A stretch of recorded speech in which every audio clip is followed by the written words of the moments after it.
稼ぎのない専業主婦は寝てないで家事をしろ。ちょっと熱があるぐらいで甘えるな。風邪をひいて熱でフラフラな私に怒鳴る夫。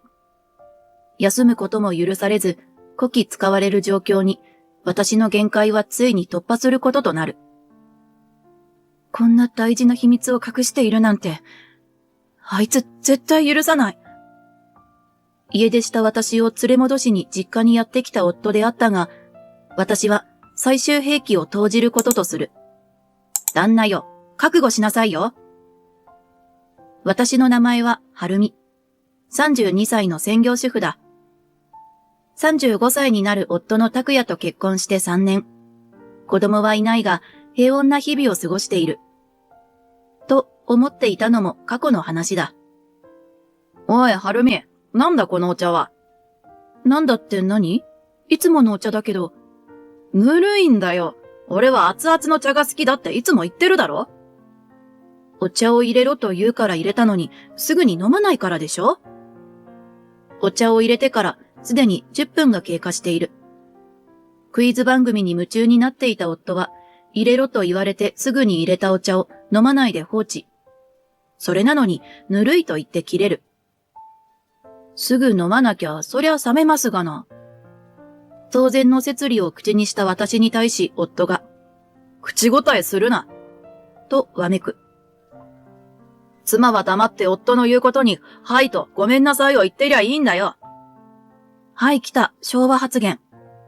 夫は少々、いや、かなり考えが古臭く、よくいつの時代だよって発言をしてくる。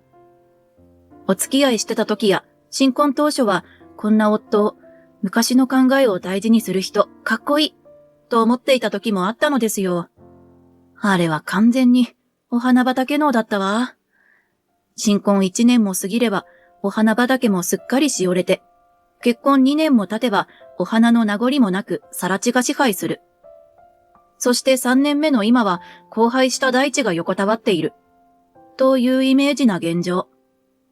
最初の頃は、はいはいと聞いていた夫の意見にも、今では反論することもしばしば。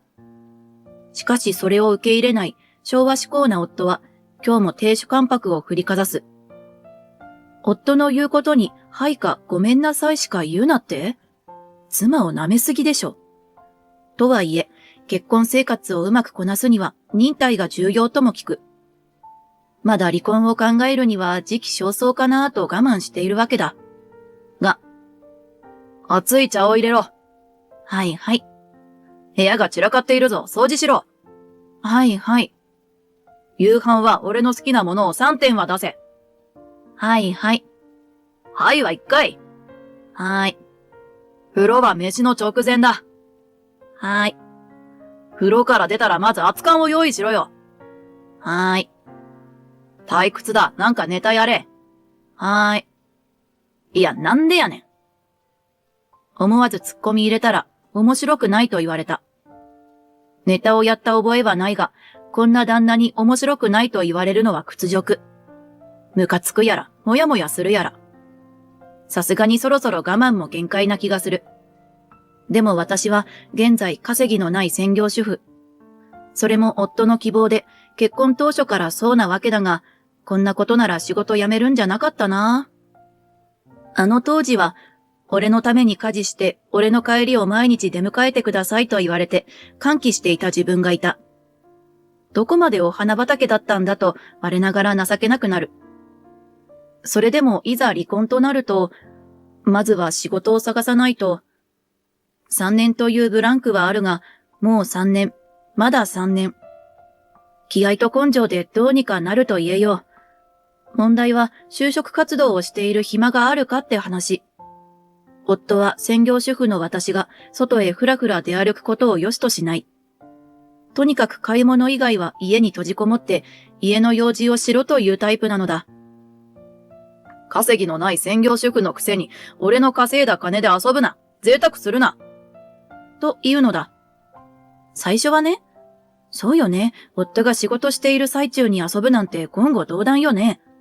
と思っていたが、これはもう咲いてるお花は造花なんじゃないかと思われるようなお花の。何考えてたんだ私は、と怒りたくもなる。しかも最初に私がそれに対して反論しなかったもんで、夫の中ではそれが当然であると出来上がっている。にしても、なんで夫はあんなに古臭い昭和志向なんだろう。夫の実家で見た義両親はあんな感じではなかった。お父さんはお母さんに優しいし、家のことも積極的に手伝っている。義母は多趣味でお父さんを置いて出かけることも多い。お互いにお互いの自由を尊重しているって感じ。義父は専業主婦の義母に対して夫のような態度はかけらも見せない。私が見てないところで亭主関白なのかなと思ったこともあったが、義母の話ではそうでもないらしい。あの人は私の好きにしていいんだよって昔から言ってくれてるの。と優しく微笑んでいたっけ。つまりだ。夫は義父を見習うのではなく、悪い方に反面教師にしてしまったと。この令和の時代に、高齢者ならまだしも、30代であんな昭和志向な人が存在するなんて。あまりに希少すぎて、私の思考もバグっていたのだろう。しかし、バグはいずれ修正されるものだ。一日中家事をしろ、外出は最低限しかダメ、という夫の目をかいくぐって、どうやって仕事を探そうかなというのが今の私の悩み。夫は私には必要ないと携帯を持たせてくれない。そんなもんで夫からの連絡はもっぱら家の電話だ。おかげで友人たちとの連絡も気軽にできないと来てる。パソコンでネットはできるが、結婚前から私が持っていたもので随分と古く動作も重たい。新しいパソコンを買いたくても当然夫は許さない。結婚前の貯金があるけれど、正直あまり使いたくない。だってこれから何があるかわからないし、でも就職活動するにはお金がかかる。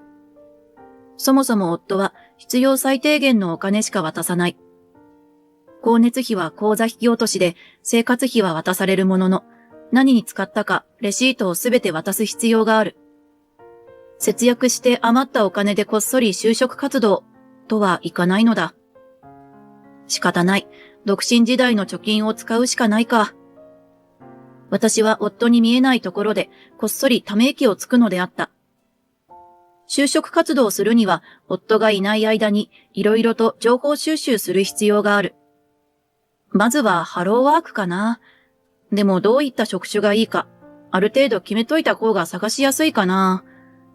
なんてテレビを見ながら考えていたら、おいと夫から声がかかる。なんだと見やれば、渡した今日の買い物のレシート片手に怖い顔で立っていらっしゃる。嫌な予感しかない。おい、ここにある酒のつまみってのはなんだ？何って、そのままの意味よ。あなたがいつもお酒と一緒に食べるやつ。これはお前が作れば節約できるんじゃないのか？は？でもあなたスルメが好きでしょ？スルメくらいお前が作れ。無駄遣いするな。スルメを自作するの？何もイカを海で取ってこいと言ってるんじゃない。イカそのものを買ってスルメにしろと言ってるだけだ。だけって、イカそのものもそんなに安くないし、手間暇かかるから完成品を買った方がいいと。口答えするな。思うんですけど、と最後まで言わせてくれず夫が怒鳴る。わあ、すごい顔。あと今日引き落としがあった光熱費、高すぎる。もうお湯は使うな。だってお風呂掃除も食器洗いも水じゃ冷たい。口答えするな。それさっき聞いたやつ。それから水も使いすぎだ。もっと節約しろ。お湯で洗えないなら水の消費量も増えるもんだけど。口答えするな。いやもうそれいいから。それ聞き飽きた。なんでもありません。思わず本音漏れたわ。昭和志向だからって、そんな昭和のヤンキーみたいに下から覗くようにして睨まんでくれるかな。もはやムカつくというより、呆れるやら、笑えてくるやら。笑うと言っても苦笑いだけどね。そういえばと思う。この結婚3年間、私は何回心から笑っただろう。最後に思い切り笑ったのはいつ？この結婚に果たして意味があるのかしら。夫との関係はもうすっかり冷え切ってきている。夫は私を支配することしか考えず、私はそんな夫を白い目で見ている。そろそろ本気で動くべきかもしれないな。そんな私のつぶやきを夫は知ることなく、今日も好き勝手にお酒を飲んでつまみを食べ、お風呂で大量の湯を使い水を使う。潮時という言葉が頭に浮かぶのであった。離婚するなら子供がいない今がチャンス。弁護士探しとか、新居に職探しと忙しくなりそうだなと思っていたら、風邪をひいてダウンしてしまった。流行り風邪ではなく普通の風邪であるのは不幸中の幸いだが、原因を考えるとちっとも幸いとは思えない。なぜって、夫が相変わらず私に節制を強いるからだ。自分はジャブジャブ好きに湯を使って風呂に入るのに、私には残り湯だけで入れという。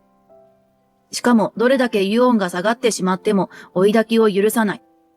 シャワーも使ってはいけないと言われて、その冷めた湯で全てを終えなければいけない。そりゃ風邪もひくわ。しかし私だって黙って我慢していたわけではない。ふざけんじゃないわよ。私の人権無視するような夫なんていらない。と、ぶち切れましたよ。そしたら夫が、ふざけてるのはお前だろうが。お前が専業主婦できるのは誰のおかげだと思ってやがる。と、客切れしてきた。そこからはドロドロの罵り合いだ。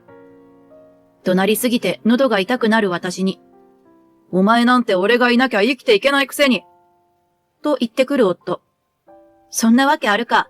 と言い返そうとした瞬間、鼻がムズムズっとして、くっしゃいと思いっきり夫にくしゃみをぶっかけてしまったわ。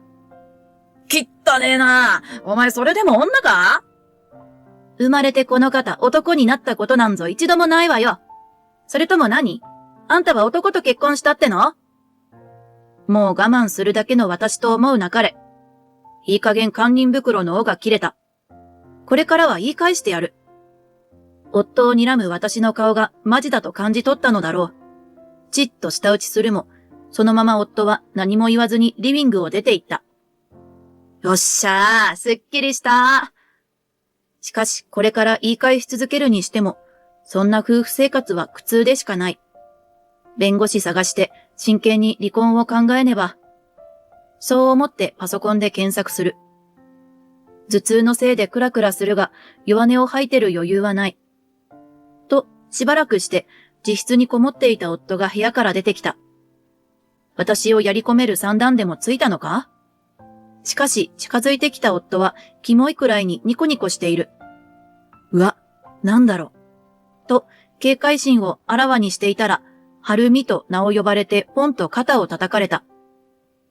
今夜は寝かせないよ。うわ、キモい。本音が漏れた。一瞬ピキッとこめかみが震えた夫だったが、どうにかこらえて笑顔で言う。今夜も明日もずっと寝かせないぞ。なんなの？気持ち悪いんですけど。今更夫婦の営みなんてしたくもないんだが、むしろ離婚への意志が強まるわ。顔をしかめていたら頭痛がひどくなってきた。どうやら熱が上がってきたらしい。熱が上がってきたみたい。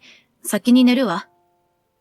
立ち上がる私の肩を夫がぐっと強く掴む。何？寝かさない。いい加減にしてよ。私は風邪でしんどいの。熱があるの。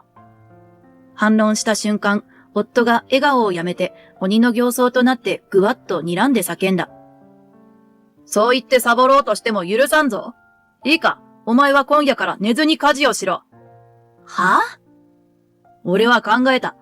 お前が今まで専業主婦できてたのは誰のおかげだとな。俺のおかげだろうが。お前は専業主婦することにしか価値がないんだよ。俺に偉そうに狡弁を垂れる暇があったら、さっさと家事をしろ。節約しろ。俺のために動け。最低ねあなた。叫んだ瞬間、めまいがして私はうずくまる。しかし夫は、そんな私の首根っこを掴んで、稼ぎのない専業主婦は寝ないで家事をしろ。今夜も明日も寝かさないと思え。と怒鳴るのであった。てか、寝かせないってそういう意味かい。ダメだこれ。もう無理だわ。結局、どれだけ休もうとしても、夫が許さず、座ることすら許されずに家事を強いられるのであった。限界です。もう無理、限界。と思ったのは3日後のこと。動き続ける中でよくぞ回復したなと自分でも思うが、気合と根性で風が良くなってきた頃に私は思った。限界だと。いやもう限界突破してるわ。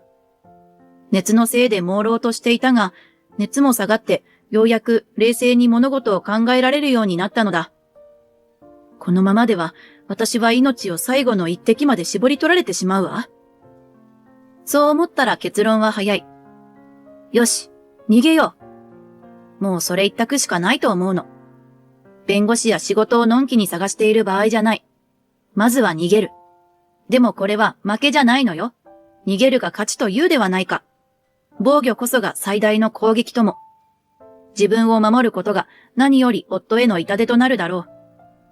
平日の昼間、夫は仕事で不在。荷物をまとめて出る時間は十分にある。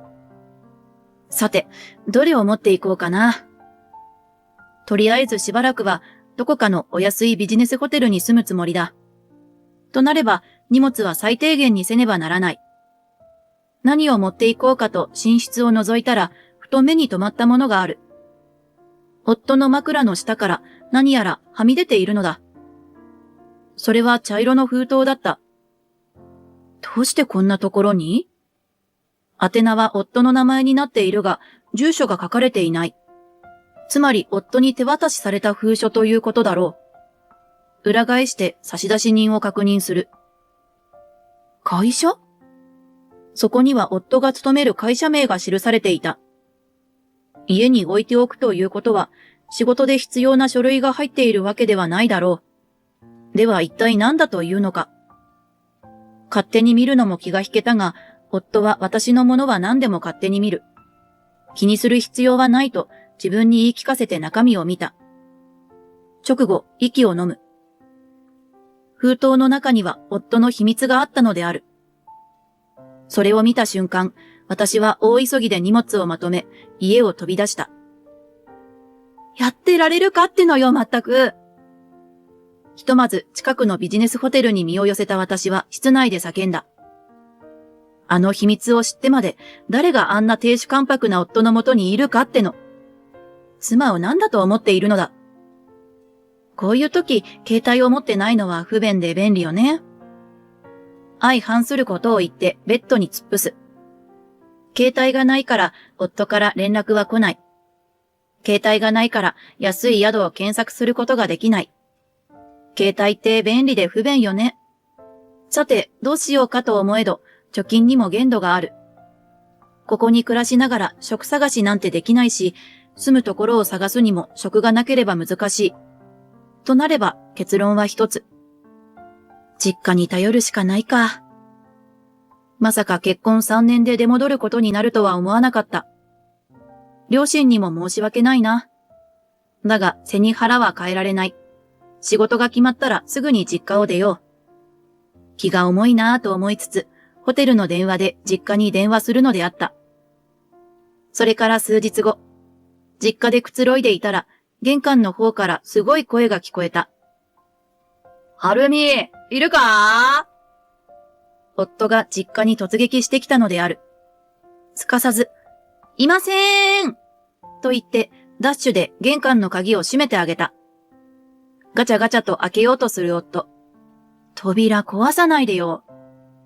おい、いるじゃねえか。出てこい、はるみ。おかけになった電話は電波の届かないところにあるか。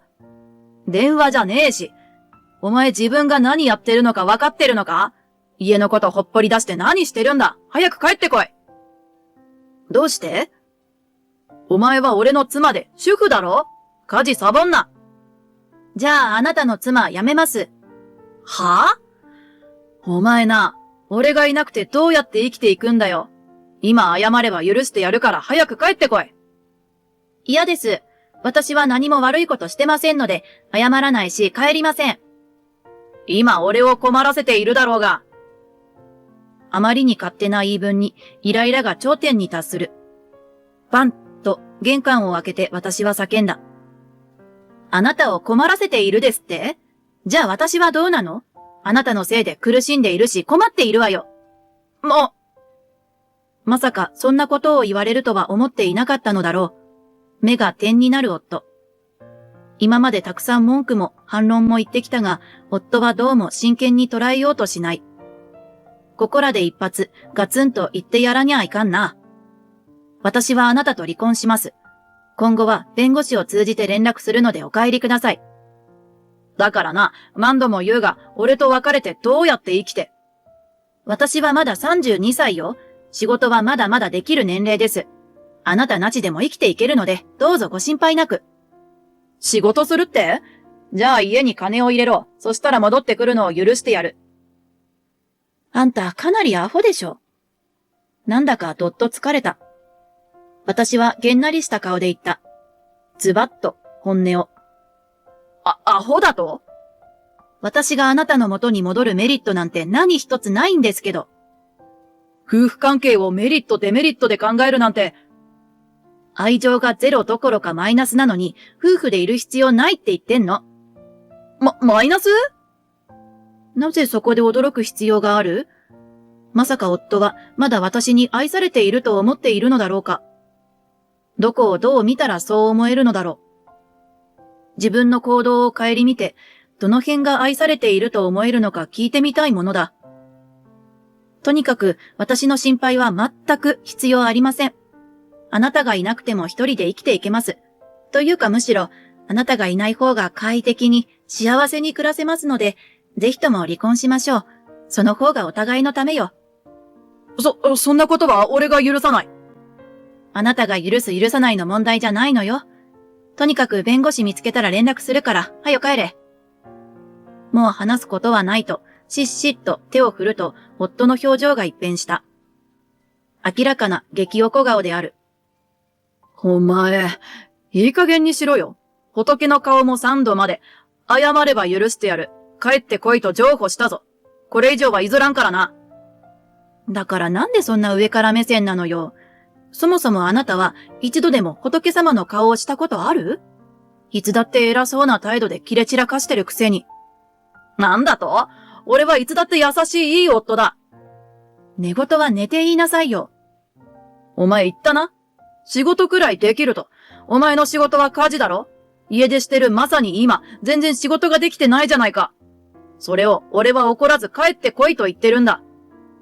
いや、どこが怒ってないのよ、その態度で。家事という仕事と同時に、外に出ても稼いでくるなら許してやるって言ってるんだ。どうだ？俺は寛大だろ？こんな優しい夫がいるか？寛大だ？その言葉の意味を夫は知っているのかと疑問だ。むしろ寛大だったのは私の方だと言いたい。夫にもプライドがあるだろうと黙ってあげていたのに、もう我慢の限界。というわけで、私は家を出たあの日に見つけた書類を、夫の顔面に印籠のように突きつけた。あなたさ、これ何なわけ？あ、それは、お前何勝手に持ち出してんだよ。これはコピーよ。携帯なくて写真撮影できなかったからコピー取ったの。原本はあなたの家の枕の下に隠されたままよ。あんなとこに隠されてなかったら気にもしなかっただろう。真っ青になる夫の前で紙を広げた。会社からの解雇通知。何なのこれ。いや、それは解雇って首よね。首になるなんて相当な理由があると思うんだけど、あなた一体何したの？それは、しかもこれ、半年も前の日付になってる。あなたとっくの昔に会社クビになって無職になってたってわけよね。そうなのだ。これを見て本当にびっくりした。私にあんなに偉そうにしておきながら、当の本人は随分前から無職と来てる。毎日スーツ着て出社してるふりして何してたわけ？再就職活動してたの？いや、それはそんなわけないよね。あなたが管理してる給与用の口座、半年前から1円も入ってないし、貯金は減る一方。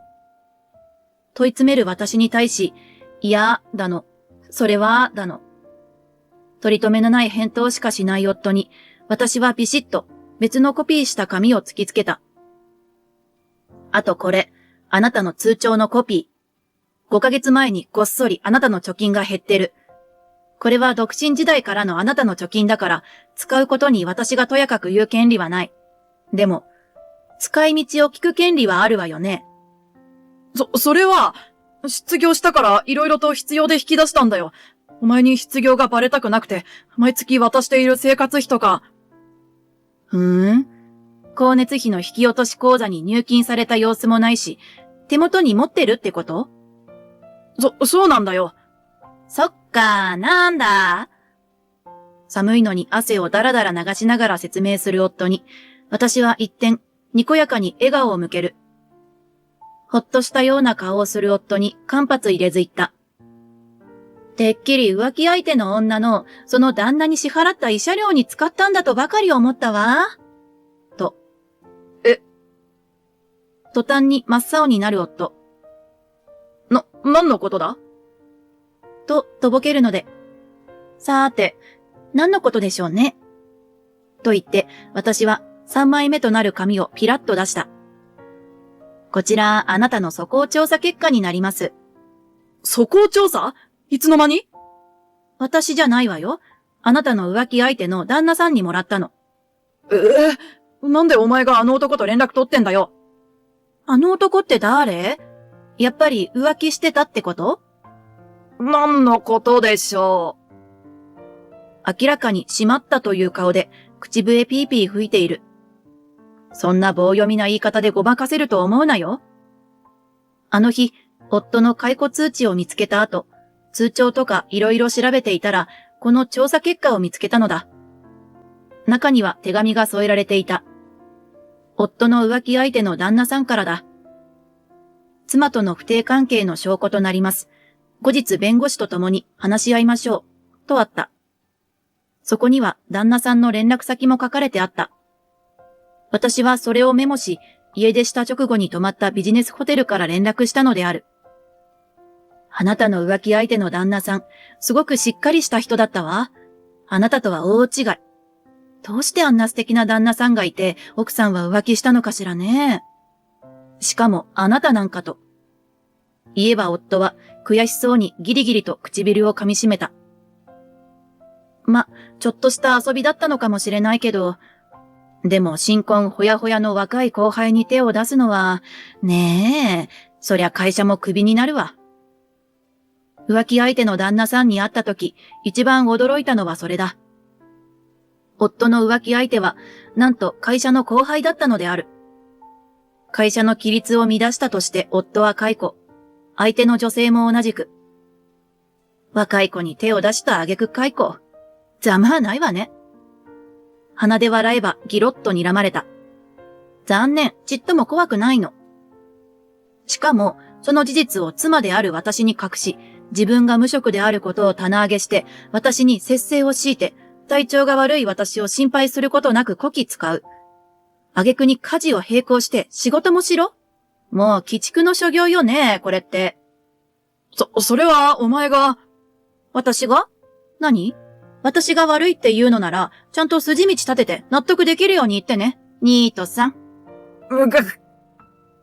ニートという言葉はかなり答えたらしい。怒り顔が醜く歪んだ。ふんと鼻を鳴らして、今度は私が夫を睨む。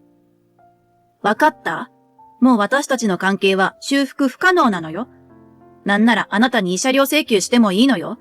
相手の女性にもと考えたけれど、旦那さんがきっちり制裁を加えたみたいだし、それはどちらでもいい。でもあなたは、一度言葉を切って、ギロッと夫を睨んで、許さない。と言った。その低い小姉に夫の体がビクリと震えた。いつだって亭主関白風を吹かせて私を支配してきた夫が、今私の言葉に震えている。立場逆転ってやつね。もう私は昭和志向な夫をレトロで素敵と思うようなお花畑能ではないのだ。私の言葉が理解できたのならお帰りください。そしてここにはもう二度と来ないで。次は弁護士を通して。言って夫に背を向けようとした瞬間、俺を舐めるな！背後で夫の背筋も凍るような叫びが上がる。振り返った私は、まずいと思ったが体が動かない。私に掴みかかろうとする夫が見えても、恐怖に体が動かない。結婚3年間に刷り込まれた夫に逆らってはいけないという、もはや洗脳に近いそれが邪魔をしたのだ。もうダメだと思い、痛みに耐えるため目をぎゅっと閉じる。けれど、いつまで経っても私の体に衝撃が加わることはなかった。恐る恐るまぶたを開けて、思わず目が丸くなる。お兄ちゃん！実家で親と同居している兄が目の前に立っていた。夫の頭を掴んだ状態で。お兄さん？青ざめる夫に対し、兄は笑みを浮かべて返す。妹である私から見てもゾッとする笑みなので、夫の反応は言わずもがな。やあ、拓也くん、久しぶりだね。で、今君は俺の可愛い妹に対して何をしようとしていたのかな。30を過ぎても、兄からすれば昔と変わらず大切な妹と思ってくれているのだろう。だが、さすがに可愛いと言われるのは嬉しい恥ずかしい。ちょっと赤くなる私に対して夫の顔は蒼白だ。それもそのはず。夫は兄のことが苦手なのである。どうも、お兄さん。相変わらず、丸太のように立派な腕ですね。そりゃまあ、鍛えているからな。力仕事プラスジム通いでしっかりこの筋肉を維持よ。そうですか。それはすごいですね。でも、以前より腕太くなってません？胸筋も足も、なんか、すごすぎるんですけど。ああよ。おかげさまでな。いや、別に褒めてませんけど。嘘です、褒めてます。素晴らしい筋肉で、さすがお兄様。よっ、この筋肉。なんだ、この筋肉って。それ、褒め言葉なの？呆れる私の前で、そんな褒めんなよと照れる兄がいる。兄にとっては褒め言葉なんかい。ずーっと夫の頭を掴んだまま、兄は話し続ける。で、もう一度聞くけど、妹に対して何しようとしてたの？いや、帰ってきてくれとお願いしようと。お願いするのに妹に掴みかかる必要ある？俺は別に掴みかかろうとしてたわけじゃなくて。じゃあ、殴ろうとしてた？めっそうもございません。一瞬、夫の頭に置かれた兄の手に力が入ったのだろう。慌てて頭を振る夫。まあ、プロレスラー顔負けなマッスルマッチョな兄の前では誰でもこんな反応になるわな。私は慣れてるから平気だけど。時に拓也くんや。はい、なんでしょう。君浮気したんだって？私が持っている浮気の証拠、兄が知らぬはずもない。どうごまかしても無理だと思ったのか、夫の顔色は青どころかもはや真っ白。ニコニコ笑顔が逆に不気味なマッチョを前に小さくなるネズミみたいだわ。しかもそれが会社にバレてクビになったらしいね。それは。で、再就職もせず収入もないから妹に節約節制をしろと命令したと？夫は冷や汗だらだら状態。家事も仕事もしろって言ったらしいね。言ったかなそんなことを。言ったらしいね。言いました。頭に置かれた兄の手に力が加わったらしく、夫が痛みに顔をしかめる。お兄ちゃん、乱暴はダメだよ。妹よ、これは可愛い兄弟喧嘩ってやつだよ。可愛いのか、これ。あと、体調悪くて、熱も出てる妹を徹夜でいろいろやらせたんだってね。記憶にございません。思い出させてあげようか？思い出しました。そんなこともあったような、なかったような。なんだって？ありました。そんなこともありました。すみません。ごめんなさい。僕が悪うございました。結婚して3年。夫が謝罪するのを初めて聞いた気がするわ。いや、実際初めてだと思う。それくらい、夫はずっと私に対して横柄だったのだ。妹との離婚に応じるか？応じます。だから話してください。慰謝料は？払います。二度と妹に近づかないと。誓います。よし。うなずいて兄は夫の頭から手をのけた。二度と来るなよ。兄の言葉に体を震わせ、そのまま夫はヘロヘロな足取りで帰っていった。ありがとうお兄ちゃん。なーに、可愛い妹のためだ。そう言って力こぶを作る兄を見て私は笑った。その後、夫との離婚は無事に成立した。もちろん、慰謝料も支払われ、夫は元夫となったのである。元夫の不貞を聞いた元義両親からは、大変申し訳なかったと平謝りの電話が実家にかかってきたっけ。元義両親はいい人たちだったんだけどな。そんな人たちに育てられても、ああいう人間に育つこともあるのだ。子育てって難しいなと思う。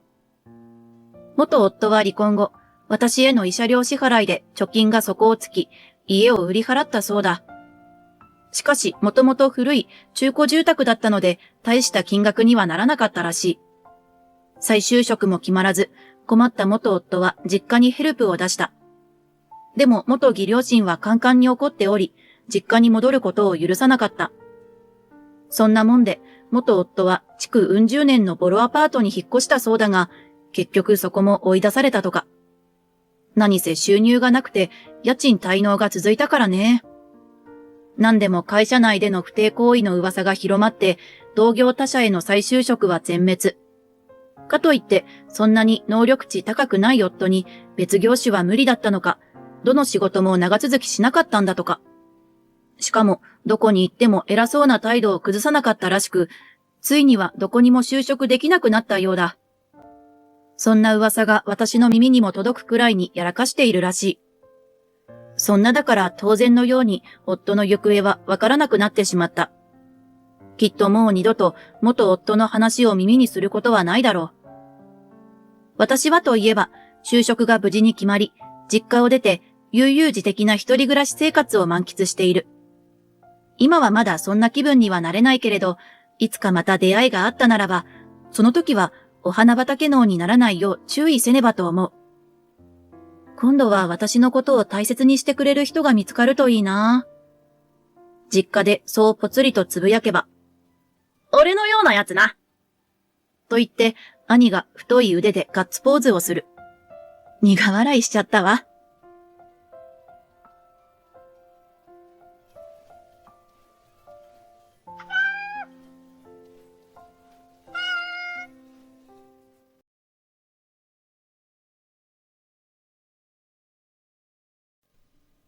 I'm pregnant. Yes. 3 months. I see. I'm finally a father. That's right. I'm going to be a mother too. It's going to be hard during pregnancy, so I'll help you out. Let's do our best together. Sayori. Yes, thank you. It's already been 4 months since I found out I was pregnant, and I was feeling all joy and happiness. I had overcome the hardships and finally entered the stable period, and was living a smooth pregnant life. It was around that time that Kiyochi's attitude started to change. What's this? Instant dinner again? I'm sorry.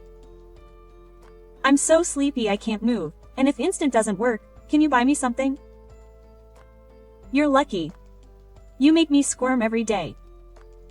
It's not like I want to do it. Oh well, I'm going out to eat something. With that, Ichi slammed the door and left. My name is Sayuri. I'm 26 years old. I've known my husband Kiyochi since we were students, and we became close in the seminar and naturally became lovers. We grew our love smoothly and got married when we were 24 years old. And then I got pregnant again smoothly. The days were smooth and happy. Maybe things were going too well.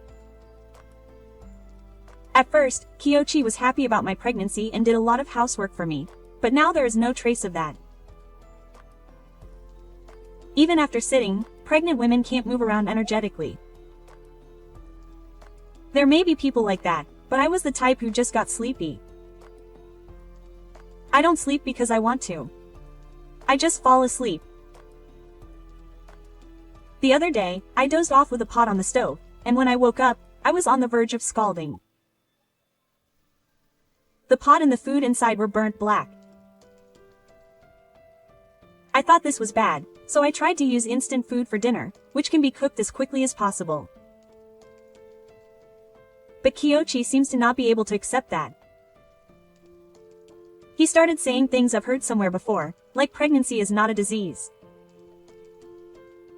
Try posting it on SNS. I wish I could say that it will cause a firestorm in an instant, but I can think of one reason why things have changed. Sayuri is here. This is it. It's the fault of this guy who makes unannounced visits. Mom, if you're coming, please let me know in advance. Why do you need to contact me to come to my son's house? That being said, I'm not always at home either. I don't need you here.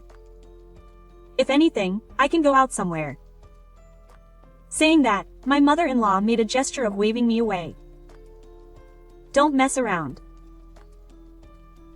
This is your son's house, but it's also my house. Get a little smaller. Well, I'll go buy some salt. Salt? I can see salt in the kitchen. No, it's a waste to use good quality salt for cooking. I have to use the cheapest one. What are you going to do with cheapest salt? Of course, I'm going to clean my mother's dirt. In other words, I said I'd sprinkle salt on my mother-in-law, but it seems my meaning was perfectly understood by my mother-in-law. My mother-in-law blushed and kept saying these banned words. That's enough. I'll ignore my mother-in-law. Ignore her. I ended up feeling so sleepy that I ignored my mother-in-law's presence and stayed in the bedroom. I didn't expect this before getting married, but I'm glad I locked the bedroom. When I woke up, it was dark outside the window. I slept until night again. I was surprised at the changes in my body caused by pregnancy, because I could sleep normally after sleeping this much. I got up with a heavy body and headed for the door. After I settled down, I felt sleepy and my appetite was terrible. Today, I slept for a long time, so I ate as fast as I could, making a loud noise in my stomach. Just as I was about to put my hand on the door to leave the bedroom, I heard my mother-in-law's voice and stopped moving. On the other side of the door is the living room. I can hear the voices of my husband and my mother-in-law. They didn't seem to think I was awake, and they were talking without lowering their voices. I wonder if Sayuri has no sense of being a wife, sleeping until this time. She didn't even prepare dinner for Kiyoshi. That's right. When I get home tired, I'll have instant food or a bento. I'm getting sick of it. Taka is pregnant and has a lot of extra time. My mother-in-law always talks bad about me to Kiyoshi like this. Maybe it's because her own mother has experienced pregnancy and childbirth. Kiyoshi doesn't deny it. Maybe she has lost her love for Ichi. I was so stunned by what she said, but Kiyoshi continued. Hey, you're definitely not interested in me anymore. Are you saying you don't need me if you get pregnant? You're ridiculous. That's really a ridiculous story. Who's ridiculous? I'm happy to have a child with my beloved Kiyoshi, and I'm working hard to make sure the child is healthy. It's one thing if my husband is considerate, but why should I be concerned about a grown man? Hey, just maybe. My mother muttered in a hushed voice. I could sense Kiyoshi listening to what was going on. By the way, I also put my ear to the door. The baby in your belly isn't Ichi's, is it? Ha! Why is that? What am I doing? I screamed in my mind just like Ichi, and pressed my ear against the door. I've seen a story like that before. The story of a wife having sex with her lover on the same day to cover it up by having sex with her husband. It's the so-called husband makes the husband raise the child even though it's not his. What is that? Raising someone else's child is no joke. If Sayuri says she suddenly became cold, that must be a possibility. Just to be sure. I couldn't take it anymore. I opened the door with a bang and jumped out. The two were shocked by my unexpected appearance. After that, it was Osamu. As I cried, my mother-in-law was also crying. Then, to my surprise, Kiyoshi brought up my mother-in-law, not me. Mom is probably just talking about what might be. What ifs and such are terrible. Why does so much happen? Maybe it's not true. Even you say things like that? I couldn't take it anymore. I shouldn't be with those two. In anger, I packed my things and left the house. The destination was my parents' house. My parents were surprised that I had suddenly returned, but when I explained the reason, they burst out laughing. And they told me to take it easy. After that, I ended up ignoring my husband's calls. I ignored his messages even though they had read them. We only kept in touch to the minimum, such as the progress of the pregnancy and the expected date of delivery. By the way, neither my mother-in-law nor Kiyoshi apologized. And then, Onigya. Congratulations. It's a healthy girl. I gave birth safely. I was exhausted, and they called out to me, congratulating me and encouraging me. But it was from the nurse. Yes, Kiyoshi, of all things. He wasn't here. He said he would be there to be present at the birth. Of course, I contacted him as soon as I noticed, and my parents contacted him after I arrived at the hospital. The company is understanding, so they should be able to deal with sudden situations. He didn't come. It would have been one thing if the baby had been born right after we arrived at the hospital, but my husband didn't come to this hospital, which is a 10-minute drive from the company, even though 2 hours had passed. I was happy that she was born safely, tired, sad, pathetic, and had many other emotions, and before I knew it, the post-3 process was over.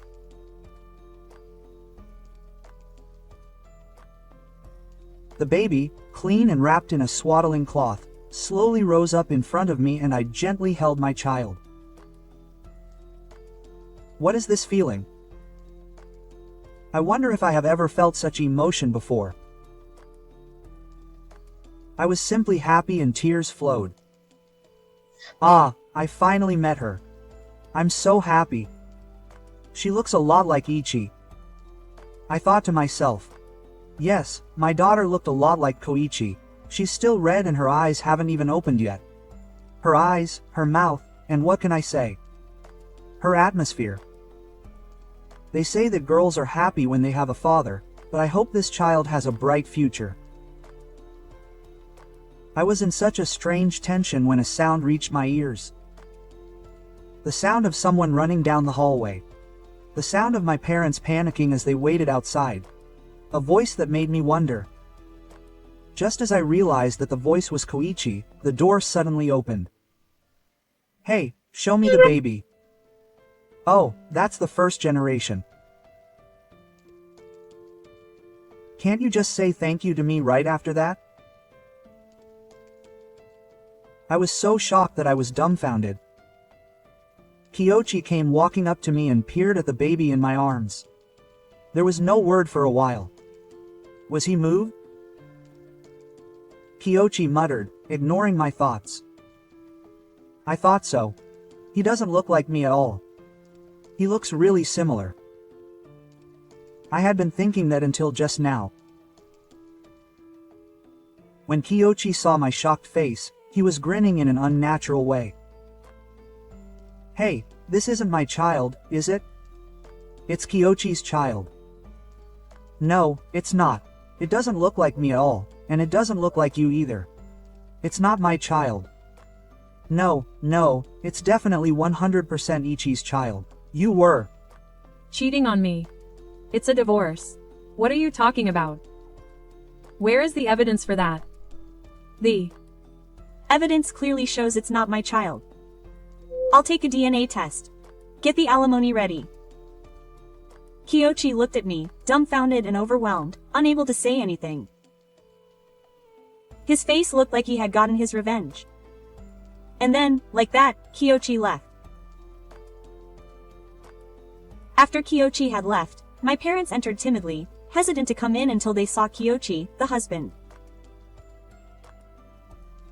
Oh, how cute, yes, this baby is going to be beautiful. My mother smiled, and my father also looked happy, with a smile on his face. It was partly thanks to Sayuri, but if anything, he looks more like Kiyoshi. That's right. I thought the same. Even a baby like this can tell which one he looks like. Even his mother can tell, so maybe it's hard for him to tell that he looks like himself. Even so, it can't be. After feeling the emotion of becoming a mother, I didn't know what to do about the anger that bubbled up inside me. A few days later, the day came when I would be a nurse. Once I became a nurse, the difficult time of childcare would begin, but fortunately my parents supported me.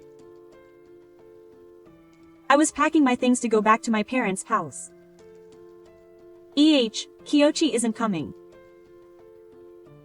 He never came even once while he was in the hospital. And when I told him I was a member of the team today, he just read it and ignored it. I was getting annoyed and just messily stuffing my clothes into a bag when the door slammed open. Oh, wait a minute, Mom. Sorry to keep you waiting, Sayuri. It was Kiyoshi who came in, saying something that made me want to ask who the hell he was. I thought for sure it was my mother. I looked at his face as I looked past the cover, and for some reason a piece of hair was thrust at my back. What's this? It's a divorce paper. Why would you want something like that? Question mark. I have this divorce paper and another letter in my hand. Listen, what are we talking about? I was stunned at Ichi, who doesn't listen to what people are saying, as I looked at the divorce paper in his right hand and the white envelope in his left hand. Kiyoshi opened the envelope. Then he opened it all up in one go and showed it to me. It said, non-DNA test report. Ah, the results are out. Kiyoshi said something unbelievable right after. After the calculation, he immediately requested a DNA test from the doctor. The doctor confirmed it with me, so I asked him to do it if it was satisfactory. I knew the result, so I honestly thought it was a waste of money, but look. The child is mine after all. Well, the test result confirmed that Kiyoshi is the father of Marumarusa's biology lab. The possibility is over 99.9%. Sa is the daughter's name. Kiyoshi didn't do anything about this, so I thought it up by myself. It's too sad. And then I read out the obvious result out loud. That's right. DNA testing doesn't betray. It doesn't prove that it's not my child. Why do you want to deny it so much? I sighed and handed the test result directly to him. There's a 99.9% possibility that you're the father. That's a lie, Ichi. Snatched the result from me, his eyes wide with shock. Seeing the results, I trembled. I was shocked, but I took out a B5-sized envelope from the luggage that I was in the middle of cleaning up.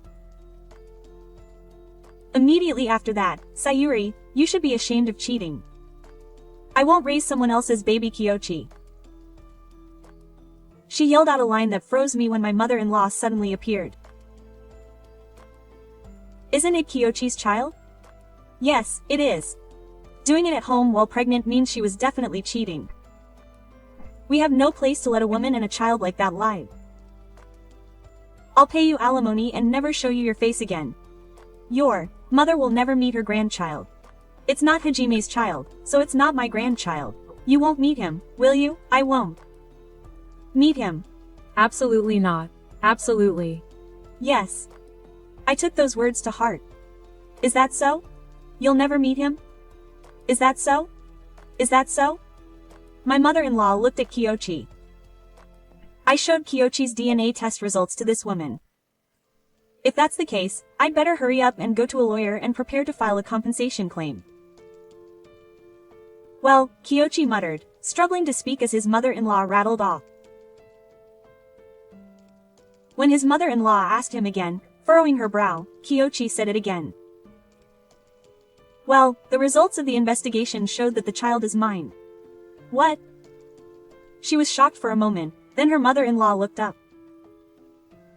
I'm going to snatch the results today, and see the results. Her face was turning red and blue, and she was really busy. Is it a traffic light? What? That's it. What? That's so stupid. I was so shocked I couldn't put it into words. Then, to Kiyoshi, who was in a state of mind, I handed him the B-mail envelope from earlier.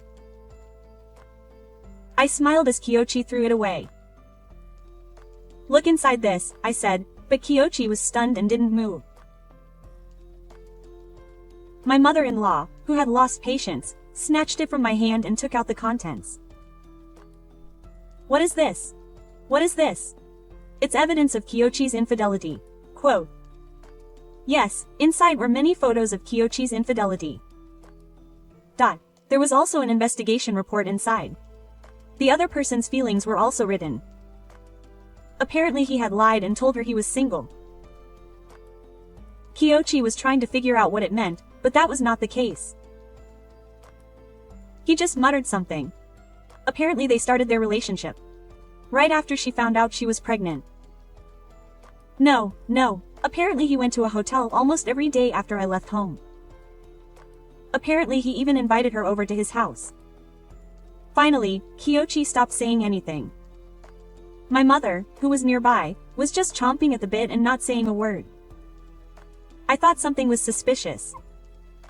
And the sudden appearance of the affair was also a factor. Even if his mother had encouraged him, he even went so far as to do a DNA test.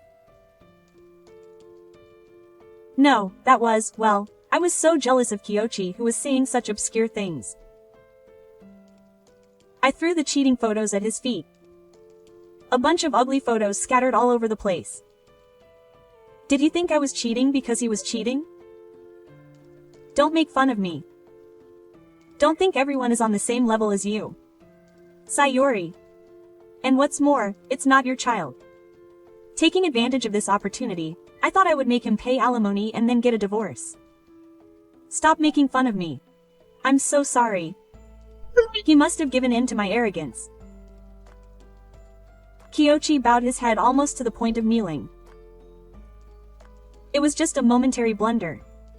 If Saga's child isn't mine, then I thought I'd get a divorce and be with Mayumi. Mayumi? Ah, he cheated on me. I've already asked the other party for alimony a long time ago. I wasn't even thinking about divorce. Well, then, our family can get along again, right? I'll love our child. How dare you say that? I was shocked and picked up a piece of hair. It wasn't proof of the cheating that I lost. It was the one Kiyoshi brought. It was a divorce paperwork. What do you think you can just start over on your own? I wasn't thinking about divorce, but now I've made up my mind. Sayuri, let's not get a divorce. You have to pay the alimony and child support. I don't want to. I'm not going to get a divorce. You have no right to refuse. Let's have a proper discussion with a lawyer. With that, I left the hospital room. Leaving behind Kazu, who was yelling something, and my mother-in-law, who was speechless, I returned to my parents' house with my parents and my cute daughter Saw. After that, Kiyoshi came to my parents' house many times, but after consulting the police, he stopped coming. As a result of discussions with a lawyer, the divorce was successfully finalized. I made him pay the alimony and child support in one lump sum. Kiyoshi begged me to somehow split it up, but I couldn't trust him. As a result, it seems that the suspicious family home was sold, but I didn't know about it. Now Kiyoshi is with his mother-in-law. No, it seems that he and his ex-mother-in-law are renting an apartment and living a simple life. By the way, he broke up with his affair partner the moment I asked for alimony. Look at that. Soft and squishy. Oh. My. Sa-chan, are you angry? Yes. Does that crying make you hungry? Now I'm a mother. Taking care of Sa is hard, but I'm managing to support my parents. I'm thinking of going back to work soon, but for now I want to enjoy my time with my daughter, relying on my parents. My ex-mother-in-law keeps pushing me to meet her grandchild, but I told her that we don't meet. It's crazy to think that we can meet so easily. The face of an angel praying. Perhaps because her stomach was full, my daughter in my arms began to sleep soundly. I hope that she doesn't have to go through the same sadness as me.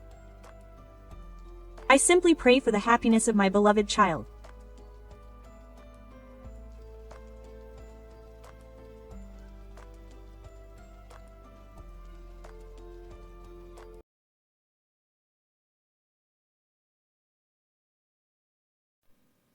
離婚して。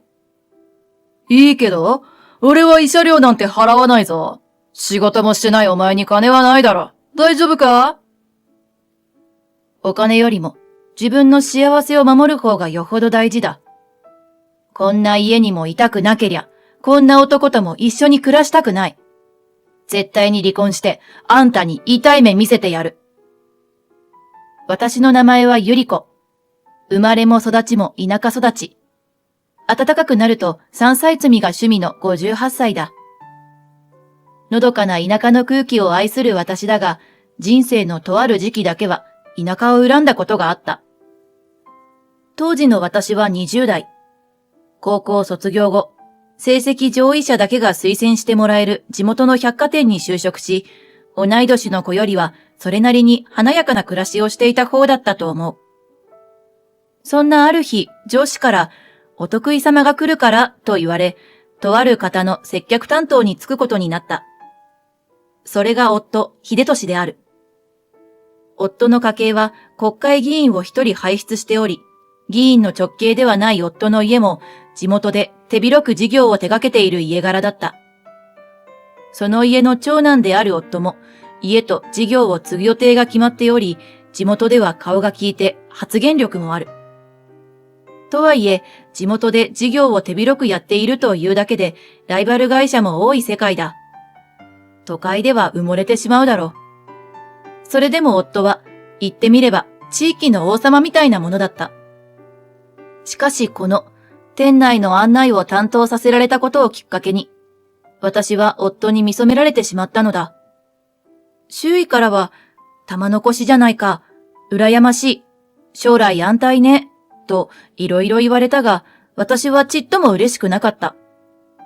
夫の家、高木家は地元で顔が利く分悪い噂も多い。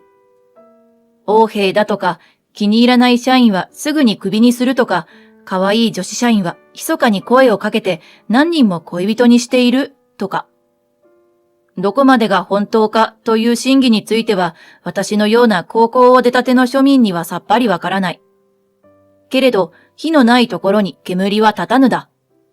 多少なりとも問題は抱えているのだろうなぁと思っていた。当時の夫のアプローチはしつこ。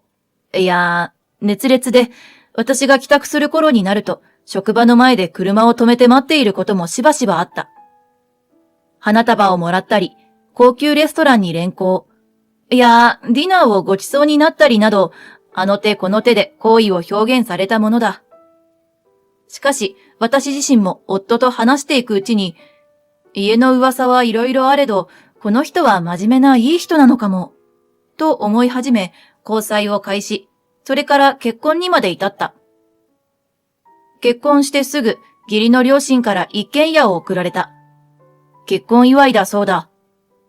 私の知っている結婚祝いとはもっとささやかなものなので思わず目を向いた。それを当たり前のように受け取る夫も、やはり住む世界が違うなぁと感じたのは言うまでもなかった。この家がまさか悪魔の住処も同然の家になるとは私は想像もしていなかった。夫と一つ屋根の下で暮らすようになってから義理の母が頻繁に我が家を訪ねてくるようになった。基本的に目的はなく一日中姑の愚痴を聞かされるだけだ。どうやら姑は姑にかなり不満があるらしい。私のことを顧みない。感謝がない。10年前に喧嘩した時もああだった。など、姑の嫌々話を挙げ出すと、いとまがない。姑に対してのみならず、家の運転手の話し方、会社の秘書の態度、はてまた近所の人の服装に至るまで、何かと不満を見つけてきては、ぐちぐち。毎度そんな話を聞かされるのはストレスだった。高木家の嫁たる者、会社を手伝うならまだしも、外で働くなんて恥と言われ、結婚を機に百貨店を退職した私には、姑の襲来を避ける方法はない。姑もまた、これまでは夫のいない平日の訪問がほとんどだったのに、次第に休日も訪問してくるようになってしまった。これが良くなかったのだろう。新婚だというのに、夫は家を空けることが多くなった。姑は夫のことはとても可愛がっている。結婚に関しても、自分のメガネにかなう女性じゃなければ許さないと、結婚相手にはかなり厳しい条件があったそうだ。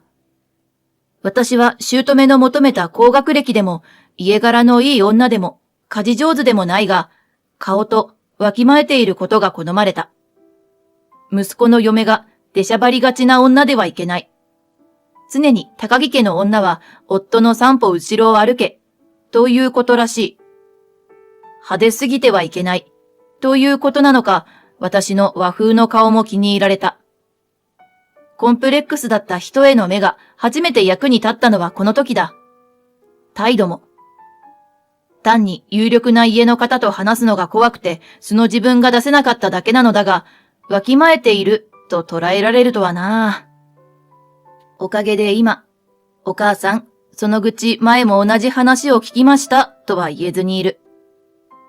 結婚から半年、家に夫はほとんど帰らず、自分は夫と結婚したのか、姑と結婚したのかわからなくなってきた頃、夫の浮気が発覚した。会社の車で夫が自宅に帰ってきた夜、後部座席に乗っていた女性とキスをして別れるところを偶然窓から目撃してしまった。運転手も特に取り乱す素振りはない。夫と女性のやりとりが終わるなり、あっさりと車を発進させるそのスマートな動きは、夫の浮気行為を見慣れているようだった。ねえ、あなた、今の何？当然、私はしれっとした顔で家に入ってきた夫を問いただした。結婚して1年も経ってないのに浮気なんて許せない。結婚前はあんなに強烈にアプローチしてきたくせに。しかし、夫の反応は、想像していた態度とは全く違った。女の一人や二人くらいで騒ぐな。それより食事の準備をしてくれ。スタスタとネクタイを外しながら居間に向かうその姿に私は絶句した。隠す気がないどころか開き直るなんて。待ってよ、説明して。あれは誰なの？うるさいな。会社の女性だよ。新入社員だからいろいろ面倒見てるんだ。あなた役職でしょ？新入社員なんて面倒見るポジションじゃないじゃない。面倒って何の面倒見てるのよ。ああ、もう疲れてるんだ。黙れ。そう言って夫は私が掴んだ手を思い切り振り払う。肩を強く押された私は尻餅をついてしまった。はあ、頭冷やしとけ。俺は不愉快だから風呂に入る。冷たい目線だけ落として本当に風呂に行ってしまった夫。聞こえてくるシャワーの音が妙に虚しく室内に響き、なぜ私はこんな人と結婚してしまったんだろうと心から後悔した。翌日、いつも通り家にやってきた姑は明らかに不機嫌な様子で、開口一番私にこう言った。ゆりこさん、そこに正座しなさい。え？困惑する私を一緒に部屋に入ってきた秘書が無理やり押さえつけ床に正座させた。なんなんですかこれは。あなた昨日仕事で疲れてる秀俊に向かって怒鳴ったんですって？それが嫁のすること？なんでそれを。でもあれは秀俊さんが家の前で女性とキスをしてたんです。どういうことなのか聞くのは当たり前じゃないですか。秀俊からあなたにお灸を据えるように言われたの。まったく、高木家の女なら外に女が一人や二人いるくらい黙認しなさい。浮気を許せと、見て見ぬふりをしろと言うんですか？昔の武将だってたくさんの女を囲っていたでしょ？権力を持つというのはそういうことよ。納得がいかない。やっぱりこの家はおかしい。もういいです。私、秀俊さんと離婚します。口に出してみて初めて涙が出た。なんだかんだで夫のことは好いていたからだ。こんな形で裏切られ、自ら別れを選ぶなんて、結婚式の日には想像もしていなかった。しかし、そんなの許すわけないでしょ。何ふざけたことを言っているの。姑の激しい剣幕に私は思わず身をすくめた。大きくため息をついた後、姑は携帯を取り出してどこかに電話をかけた。もしもし？ごめんなさいあなた。ちょっと家に帰ってきてほしいのだけど、今大丈夫かしら？わかったわ。電話を切るなり私を睨みつけ、姑は私にこう言った。私たちの家まで来てもらうわよと。抵抗したが、秘書に無理やり引きずられ、車に乗せられた挙句、そのまま義実家へと連れて行かれた。いや、厳密に言えば、義実家の納屋へ連れて行かれた。さらに、私たちの到着とあまり変わらないくらいに義理の父も現れた。先ほどの姑の電話の相手は姑だったようだ。ゆり子さん、離婚したいって言ったんだって？と、姑が私を鼻で笑う。はい。悪いけど、それは認められないよ。高木家の男が嫁に逃げられたなんてスキャンダルは出したくないからね。そんなの知りません。私は。反論しようとした瞬間、姑が私の髪を掴んだ。いいか。私と秀俊の言葉は絶対だ。君に拒否権はない。それを理解するまで頭を冷やせ。そう言って掴んだ髪を乱暴に離され、私は一瞬後ろにのけぞった。行くぞと姑に言われ、姑は、お勤め頑張るのよとだけ言い残し、姑と共に納屋から出て行った。鍵の閉まる音で閉じ込められたことに気づき、私は反響欄で扉を叩き、出してと叫んだが、秘書らしき人に、それはできかねます。と、扉越しに伝えられたきり、あとはすべて無視された。真夏の蒸し暑い納屋に閉じ込められてから12時間後。脱水症状寸前の状態で、私はようやく解放された。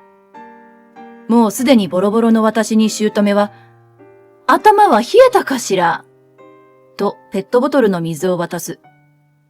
思い切り水を飲んだせいか気持ち悪くなってしまい体力も尽きている。頭が冷えるどころかもう何も考えられなかった。姑に連れられ家の中に入るとそこには夫とその横に女性がいた。反省したかさゆり。お前が反省するなら俺は許すつもりだ。お前のことも好きだからな。にっこり微笑む夫を見て背筋が凍る。ダメだ。この人には会話が通じそうにない。それとな、今日からこの方も俺たちと一緒に暮らす。三浦真紀さんだ。仲良くしろよ。その女性を見つめていると、ぼんやりする頭の中にとある光景が浮かんできた。この女性は、秀俊さんがキスしていた女性だ。何考えてるの？なんで浮気相手なんかと一緒に暮らさなきゃいけないのよ。おいおい、お前まさか不満があるとでも言うのか？当たり前じゃない。変よこんなの。おかしいわ。この家、あなただけじゃない。お母さんもお父さんも全員よ。その言葉に室内の空気が凍る。しかし、私が間違っているとはみじんも思わなかった。あなたね、秀俊さんだけじゃなく、お父さんまで愚弄するなんて。怒る姑を夫がいいからと諌める。お前離婚したいって言ったんだって？離婚したらお前も、お前の家もどうなるか分かってて言ってるのか？夫の冷たい視線に私も睨みで返した。受けて立つわ。離婚して。いいけど、俺は慰謝料なんて払わないぞ。仕事もしてないお前に金はないだろ？大丈夫か？ニヤニヤ笑う夫。お金をちらつかせたら戻ってくると思っているようだ。きっと今までもそうだったんだろうな。それでも構いません。離婚してください。私がそう答えると、夫は、はぁっとため息をつき、浮気相手に、そこの引き出しの右奥にある紙取って、と指示を出した。浮気相手はいそいそと立ち上がり、指示通りに引き出しの中から取ってきた紙を夫に手渡す。ほら、父さんに女はいざとなったらこれで脅せって言われてたからな。俺の分は記入済みだ。好きに使え。渡されたのは夫の言う通りサイン済みの離婚届だった。よかった。これですぐに手続きをして、こんな家とは縁を切ろう。後悔しても知らないぞ。という夫に、しませんから大丈夫です。と強気で返し、私は衰弱した体を引きずって、その足で役所に向かおうとした。待て、そんなボロボロの格好で、他人になるとはいえ、高木家の女が夜に外を歩く様を見られたら恥になるからな。うちの車を使え。運転手をつけてやる。舅の言葉に私はあからさまに顔をしかめた。車に閉じ込めてどこかに連れて行く気じゃないかと。するとその時、秘書の女性、なおさんが、ならば私が、と手を挙げてくれた。結婚してからずっと買い物に行く時などは私についていてくれた方だ。舅も、じゃあお前が行け。と、なおさんに指示を出し、私もなおさんならばと車に乗り込み離婚届を提出した。それから2週間後のことだった。突然元夫から電話がかかってきたと思うと、開口一番、ふざけるな、と大声で叫ばれた。何ですか急に。しらばっくれるな。お前だろ犯人は。おかげで取引先が減る一方だ。どうしてくれるんだ。あらやだ。それは狙い通りで嬉しいです。うふふっと笑う私に苛立ちをあらわにして、お前の実家をぶっ潰すなどと叫ぶ元夫。実は離婚届を出したとき、車の中でなおさんに、これを使ってくださいとペンを渡された。中身は私が夫の浮気の件で、姑に説教を受け、男性の秘書に無理やり車に連行されてから納屋に閉じ込められるまでの映像だ。夫が浮気相手と同居したいと言った時のものもあった。なおさんの妹は無理やり姑の浮気相手にさせられそうになり、拒絶したところ、グループ会社をクビにされたらしい。なおさんと妹さんは両親が離婚してそれぞれについたことから名字が違う。だから姉妹とは気づかれておらず、なおさんはずっと仕返しの機会を狙っていたそうだ。ネタを逃すまいと、常にペン型の小型カメラを胸ポケットに持ち歩いていたという。ゆり子さんに対する仕打ちはあまりにひどすぎました。私は秘書にもきちんとお礼を言ってくれる優しいあなたが好きです。これがあればご家族も無事でいられるはず。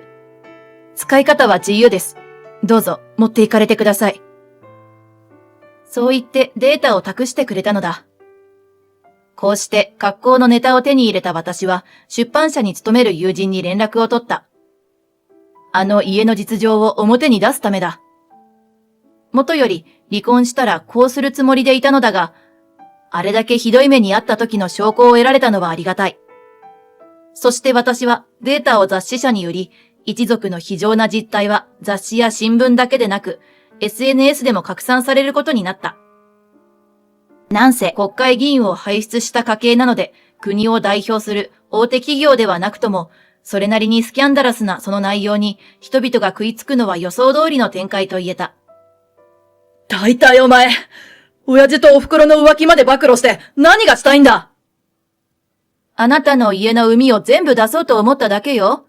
少しでもあなたの家に力が残ってたら、私は家族までめちゃくちゃにされてしまうんでしょ？家族を守るために剣を取っただけ。文句ある？私は姑の愚痴を毎日聞く中で、実は恋人がいると聞かされていた。元は姑が浮気したことをきっかけに、腹いせから姑も浮気をしたそうだ。御年68歳の姑だが、相手は20代。それもかなり入れ上げているようで、物を買い与えまくっているという。姑は、この家のしがらみがなければ、とっくに一緒になっている。と言っていたが、悪いけど、相手から見た姑は財布だろう。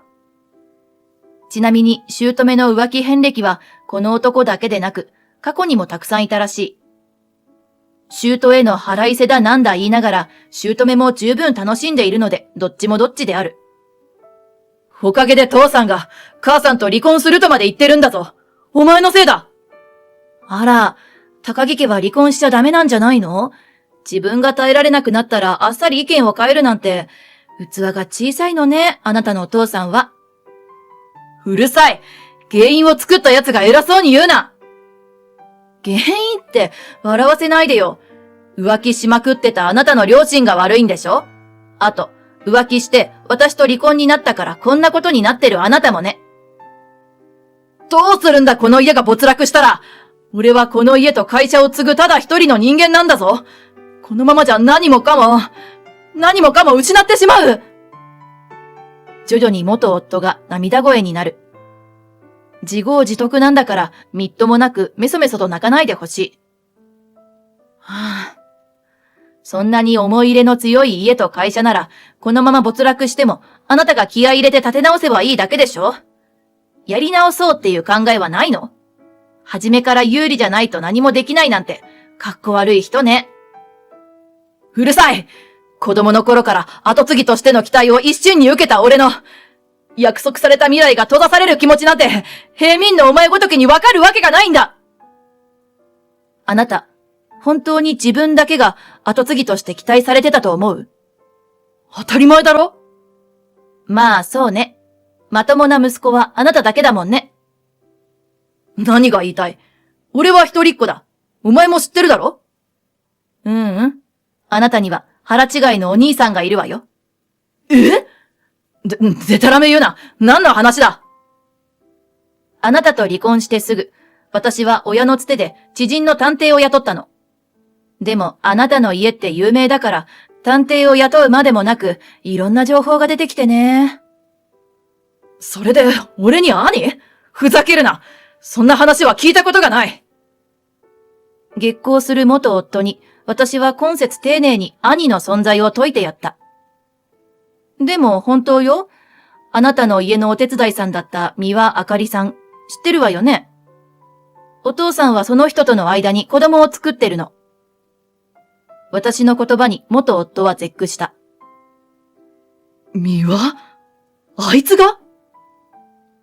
聞き覚えのある名前を出され、元夫が私の話に前のめりになる様子を電話越しに感じた。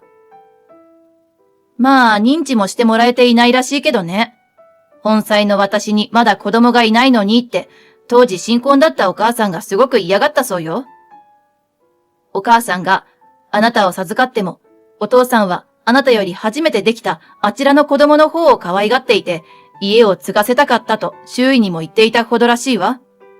結局それは叶わず、仕方なくお母さんとの間にあなたという後継ぎを作って。あなたの家って昼ドラみたいよね、ほんと。そこまで話すと、元夫が小さな声で、嘘だろ？とうめいた。しかし先ほどまでとは違い、私の話をデタラメとは思っていないことは声のトーンで伝わった。さて、ここから問題です。は？突然、私がふざけ出したので、元夫はあからさまに不機嫌な声で反応した。果たして、本当に高木家の血を引いているのは誰でしょうか？どういう意味だ？あなたは、お母さんが浮気してできた子供なのよ。え？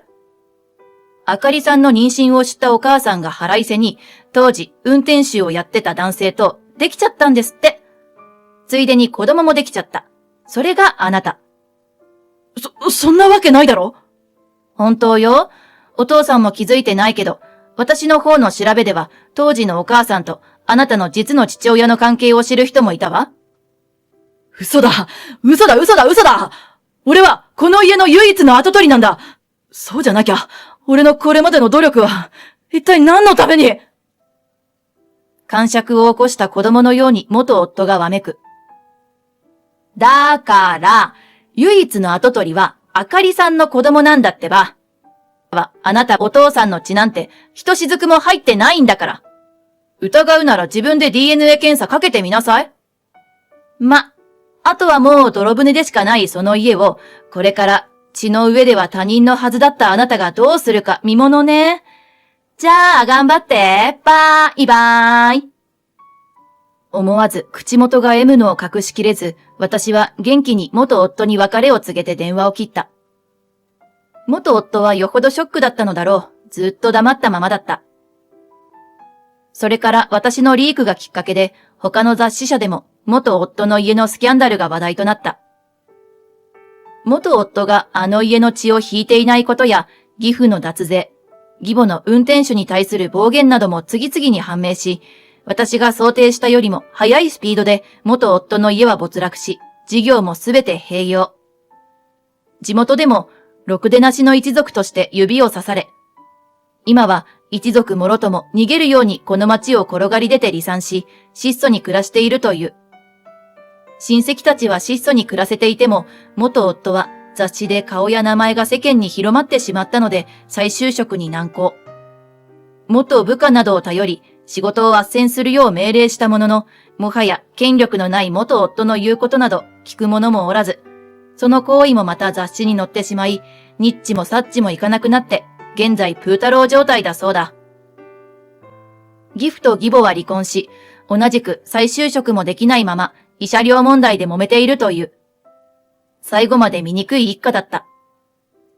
一方私はもう一度百貨店で雇ってほしいと頭を下げ、結婚前に勤めていた百貨店に再就職した。その後はもう結婚はこりごりと仕事に邁進。順調に出世も果たし、ある程度おばちゃんになった頃、何度目かの中学校の同窓会に参加したところ、同窓会初参加の同級生と意気投合し再婚した。どれだけ周りが誘っても同窓会に参加せず、40代で初参加を決めたような彼なので、人付き合いも苦手で口下手な人だ。だけど、その飾らない姿こそ、私にとっては何よりも信じられる素敵な人だと思った。おかげで今回の結婚はとてもうまくいっている。いろいろと苦労させられた初婚だったけれど、あのおかげで見る目も養えてしばらく独り身でいたからこそ、今の夫に出会えたのだろう。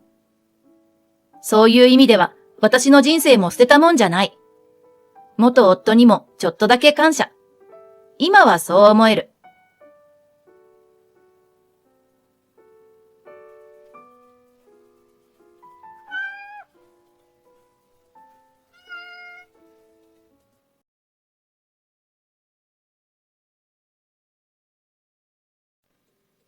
カズくん、もう帰ろうか。そろそろお日様もお家に帰っちゃうわよ。やだ！電車見るの！私の5度目の説得も虚しく、2歳の孫は小さな手で駅の柵をぎゅっと握りしめ、何本目かもわからない電車に手を振って見送る。ああ、夕食に間に合うかしら。困り果てながらも結局、孫のわがままに付き合ってしまう。電車のライトよりもキラキラ輝く目と、興奮して赤く染まるふくふくのほっぺたが可愛くて。その笑顔が見られるなら、何でもしてあげたくなっちゃうのがバーバという生き物だ。それはあなたが私の背を追い越した後も変わらないのよ。私は久江。年金をもらいながらのんびりと余生を過ごす75歳だ。夫の吉郎も同い年で、集会場に足しげく通いながら仲間と囲碁をたしなむ毎日を送っている。私たちの間には息子と娘が一人ずついる。二人とも自分の家庭を持って久しい。長男夫婦には大学生の息子和樹がいる。長男は転勤の多い会社に勤めていて、孫が小さい頃は3年単位くらいで引っ越しを繰り返していた。その度に友達と離れることになる孫がとても不憫だったし、長男嫁も大変だったと思う。だから年末年始やお盆休みに顔を出してくれた時は目いっぱいのおもてなしをしたし、孫を預かってほしいと言われれば喜んで預かった。孫の小さな手をつないでスーパーで今夜のおかずを選んだり、近所の駅で日が暮れるまで電車を眺めたり、はしゃいで疲れ切った小さな体を背負って家まで帰ったり。気をつけないとすぐに駆け出すし、時にぐずるし、連れて歩くのは大変だったけれど、愛おしくて温かな思い出だ。孫も、ばあちゃん、ばあちゃんと懐いてくれていたのでとても可愛かった。一方で、孫の和樹の母である長男嫁の愛子さんは全くと言っていいほどお礼をしない人だった。孫を夏休み期間中預かっても、入学祝いなどを奮発しても、あ、はいの一言だけ。最初の頃はもやもやして長男に相談しようかとも考えた。でも、嫁いびりと思われるのも嫌だし、なるべく気にしないことにしていた。長男は孫が中学に上がるタイミングで単身赴任に切り替えた。孫も部活動が忙しいとかでめったに帰省してこなくなった。高校に入ってからは一度も顔を見せてくれなくなった。寂しいと思ったけれど、友人たちも、高校生になった孫が遊びに来なくなった。と嘆いていたので、どこも似たようなものだなぁと諦めた。そんな日々を過ごしていたある日、珍しく長男嫁から電話がかかってきた。何かあるときは長男がいつも電話をかけてきていた。彼女から電話があるのは随分久しぶりのことだ。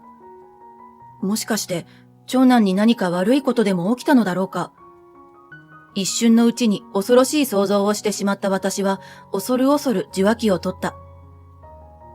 もしもし。お母さん、和樹の大学費用が足りないのでお金をください。は？久々だというのに挨拶も世話話もなく、いきなり長男嫁はそう言い放った。まあ、実に合理的だわね。いやいや、感心している場合ではない。お金をくださいってどういうこと？一瞬オレオレ詐欺かと思い、ディスプレイ画面を見たけれど、そこには確かに長男嫁の名前と番号が表示されていた。突然どうしたのかしら。和樹が大学受験をしたみたいなんですけど、第一志望の大学が遠方で一人暮らしをさせないといけないんです。うちにはそんな余裕がないので、お母さんが出してください。はあ。やっと考えが追いついて理解はできた。孫のためにお金を出せということね。でもやっぱりこの人は相変わらずだ。人に物を頼むのにお願いしますではなくて出してくださいと来たもんだ。私は答えを返す。和樹の大学受験で愛子さんが大変な思いをしているのは分かったわ。でもそんな急にお金の話をされても。どうしてですか？可愛い孫のためですよ。可愛い孫が夢を叶えられなくてかわいそうだと思わないんですか？確かに和樹は可愛い孫だ。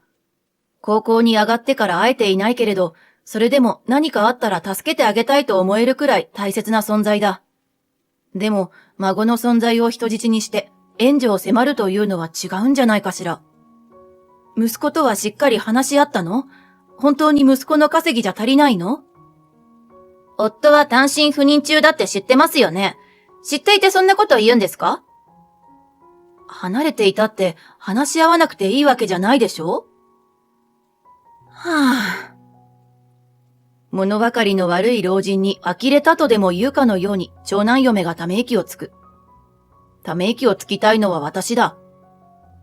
夫には家のことや和樹のことはすべて私に任せると言われています。だから大丈夫です。いや、全然大丈夫な気はしないのだけど。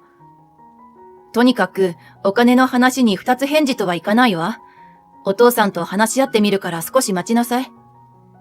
そう告げて長男嫁の返事も待たずに通話を切る。前々からずうずうしい人だとは思っていたけれど、日頃の付き合いもなしに、孫だけを切り札にして援助を迫るなんて。正直断ってしまいたいけど、援助をしなかったら孫はどうなってしまうのだろうか。援助をしてもしなくても嫌な思いをする予感しかない。私は改めて深い深いため息をついた。結局、私と夫は孫の大学費用を援助することになった。長男嫁の態度は到底納得いくものではないけど、孫の進学は応援してあげたい。甘いと言われても、結局私たちは孫が可愛くて仕方ないのだ。単身赴任中の長男にも連絡を入れたけれど、お金のことや教育のことは嫁に任せているから、彼女が足りないと言うなら貸してほしい。少しずつ返していくから。と頼まれた。長男嫁はくださいと言っていたが、まあ借金だとしても、関西前に私たちがぽっくり行くかもしれない。生前分与をすると思って400万円、孫の未来に投資することにした。その後、孫が第一志望に受かったという報告が来たものの、再び長男夫婦との連絡は途絶えた。それから季節は巡り、12月になった。日が短くなり、あっという間に冷え込んでしまう冬の夜は年寄りには応える。今夜は特に寒いので、押し入れの奥底に眠っている毛布を引っ張り出した。カズくんも一人暮らしの家でちゃんと暖かくして寝ているかしらね。大丈夫だろう。それに若者は寒くても楽しくやっているさ。そうよね。季節を感じるたびに、つい孫の身を案じてしまう私に、夫は苦笑しながらも付き合ってくれる。今年のお正月こそ遊びに来てくれるかしら。そんなことを考えながら寝る支度をしていると、ピンポンと玄関のチャイムが鳴った。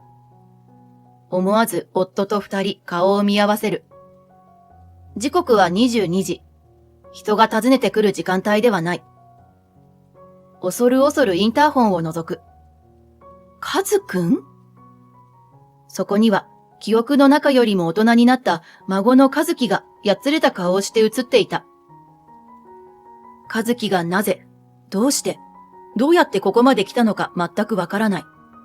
でもまずは、今にも消えてしまいそうなほど気力のない孫を何とかしようと、無理やり今まで引っ張っていってこたつに座らせた。お腹が空いているかと聞くと小さくうなずいたので、夕飯の残りの白米と肉じゃがを温め直し、豆腐とわかめだけの簡単な味噌汁を作る。静かに一口すすった和樹はポロポロと涙をこぼし始めた。温かい。温かいよ。カズくん。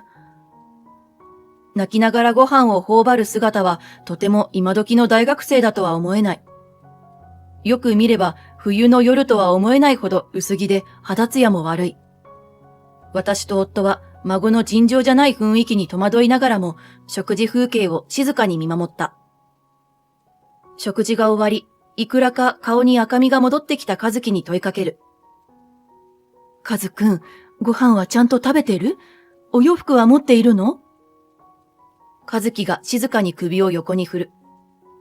仕方ないよ。うちにお金がないのに大学に行きたいなんて言ったから。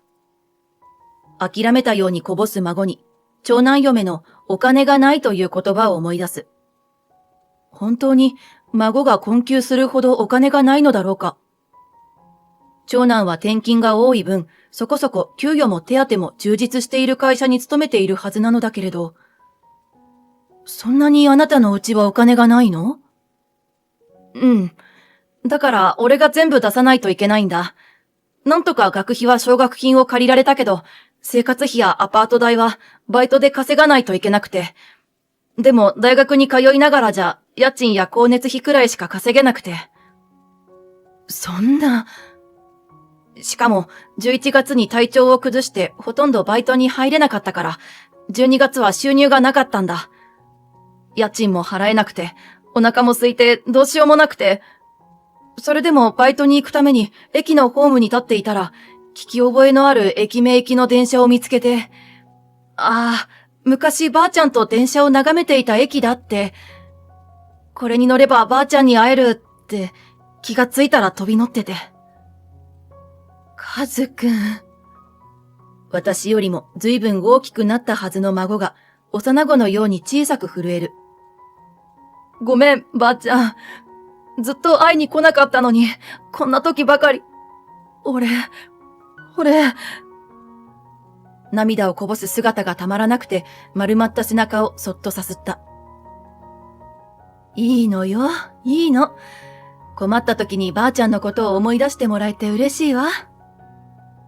ばあちゃん。そう、取り返しのつかないことになる前に私たちを頼ってくれてよかった。それに、和樹の置かれた状況がおかしいことに気づけるのも私たちだけ。夫が神妙な面持ちで和樹に尋ねる。和樹、お前の母さんは本当にお金がなくて学費が払えないと言ったのか？そうだけど。でもな、じいちゃんはお前の母さんに頼まれて学費を渡してあるんだぞ。涙に濡れた和樹の目がまん丸になる。嘘だ。嘘じゃないのよ、和樹。和樹が私を見る。夫の言葉が本当だというように小さくうなずくと、和樹の顔がどんどん青ざめていく。そんな、なんで、どうして和樹がこんなひどい目に遭っているのか私たちにもわからない。ただ一つわかる事実は、私たちが孫の未来を思って差し出した400万円は彼に届いていないということ。長男嫁か長男が着服している可能性が高い。どんな理由であれ、親が子供のお金を奪うなんてあっていいことではない。実の父親でも母親でも、私の大切な孫を傷つけるなら容赦しない。カズくん、あとはばあちゃんに任せなさい。これ以上あなたにひもじい思いなんて絶対にさせないから。私の怒りのこもった言葉に夫も大きくうなずく。ばあちゃん。和樹の大きな瞳からまた一つ涙がこぼれた。孫の涙に怒り狂った夫が長男嫁に何度も電話したけれど一向に出る気配はなかった。そこで私たちは私たちのもう一人の子供である長女に相談した。電話に出ないなら好都合でしょ。突撃できるチャンスじゃない。長女のにやりとした顔は電話越しでもわかった。次の日、和樹を家に残し、私と夫、そして長女で長男嫁が住むマンションを訪れた。最初は居留守を使われたけれど、何度もインターホンを押す。長男嫁が心の底から迷惑そうな顔でドアを開けたところで、無理やり中に入り込んだ。ちょっと何よいきなり。当然怒って止めようとする長男嫁を遮るようにしながら、申し訳なさそうな顔を作って手を合わせる。ごめんなさいね。愛子さんたらいくら電話しても出ないもんだから来ちゃった。カズくんがこの前うちに遊びに来てくれた時に、冬服がなくて寒がっていたのよ。だからばあちゃんが取りに行ってあげるねって約束したの。和樹が？孫の名前に長男嫁が一瞬動揺する。その隙をついて長女がするりと部屋に上がった。姑の電話に出れないくらい私の両親が嫌みたいだし、姑が突然押しかけたらかわいそうかなって思って私も来たのよ。さて、カズくんの部屋はここかな？気遣いのできる小獣のような発言をしながら、長女がずけずけと部屋を漁る。ちょっと、勝手に入らないでよ。そこは私のクローゼットよ。へーじゃないでしょ。愛子さんセンスいいね。長女は服がぎっちりかかったポールからコートを一着手に取った。このコート、シンプルだけどいい生地使ってる。デザインも今流行りのものじゃない？まあね。長男嫁がまんざらでもなさそうに鼻を鳴らす。こっちのバッグもツヤ感がいい感じ。長女が真っ黒で光沢のあるバッグを長男嫁に見せる。確かにツヤ感はあるのに上品で、なかなか素敵なバッグだ。長男嫁も自分のセンスが褒められて嬉しいのか口元を緩めた。そうでしょ？安物だけどね。これが安物？ 12 万円はするでしょ？12 万円？私が思わず大声で驚くと、長男嫁がしまったという顔をした。長女はにやりと笑ってまたクローゼットを漁り出す。こっちのコートは50万円くらいかな。それも愛子さんの感覚だと安物？長女の指摘一つ一つに、さっきまでニヤニヤしていた長男嫁の顔が青ざめていく。長女は我が子ながら人の首を真綿で締めていくのがうまいわね。今回長女を呼んだのは長男嫁のお金の使い道を見つけるためだ。学費を使い込んだのは長男という可能性もある。だが長男は嫁に全てを任せている以上、どう考えても嫁が横領犯の可能性が高い。私よりもブランドに詳しい長女ならきっと証拠を見つけてくれると思ったのだ。大成功。唖然としている長男嫁を放置して、長女は次々とお高いブランド品を見つけていく。どれも一見するとシンプルでわからないけれど、見る人が見れば上等なものだとわかる品物ばかりだ。とても生活費が稼げなくて痩せ細った息子を持つ母親のクローゼットとは思えない。すごいわね。このクローゼットの中身、全部合わせたら何百万円になるのかな。でも、和樹くんの服はなさそうね。他の部屋かしら。だから勝手に、そっちは洗面所よ。わあ、この化粧水1万円するやつでしょ？それを LINE で揃えてるの？すごい。だから肌がツヤツヤなのね。和樹くんの肌はガサガサだったのにね。ね。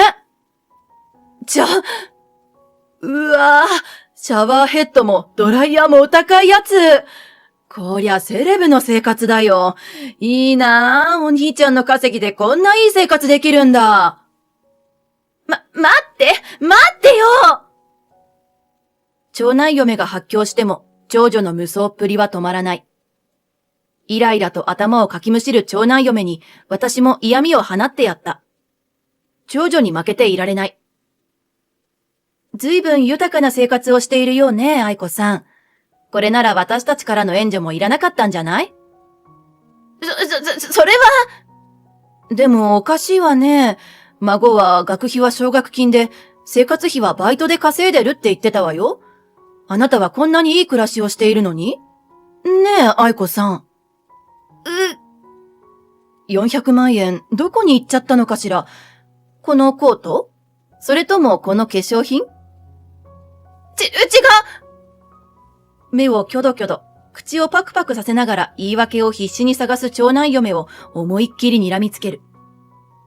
嫁いびりなんかしたことない私だが、嫁の悪事を追求するのは意外と楽しいものだった。いや、これはあくまでも可愛い孫のためだった。その時、いつの間にかリビングにいた夫が私に向かって手招きした。母さん、どうやら他にも理由があるようだ。長男嫁が先ほどまでとは比べ物にならないほど顔を引きつらせる。妨害される前にずかずかとリビングに入っていくと、夫が大きな吐き出し窓のカーテンを開けた。窓の外のベランダには薄着の男が唇を紫色にして肩を震わせながら立っていた。どう見ても私の息子ではない。まあ息子だったら裸でベランダに出る必要はないわね。はじめまして。愛子さん、こちらの方はどなたかしら？私は怒りを抑えながら静かに尋ねる。長男嫁はガタガタと震えながら、違う。のよと絶叫した。こうして長男嫁のマンションに襲撃した結果、長男嫁のブランド狂いとお楽しみまで発覚した。長男も孫もブランドなどに非常に疎く、長男嫁は有名なブランドロゴが入っていないものを愛用していたこともあり、それらが数十万円もするものだと気がつかなかったらしい。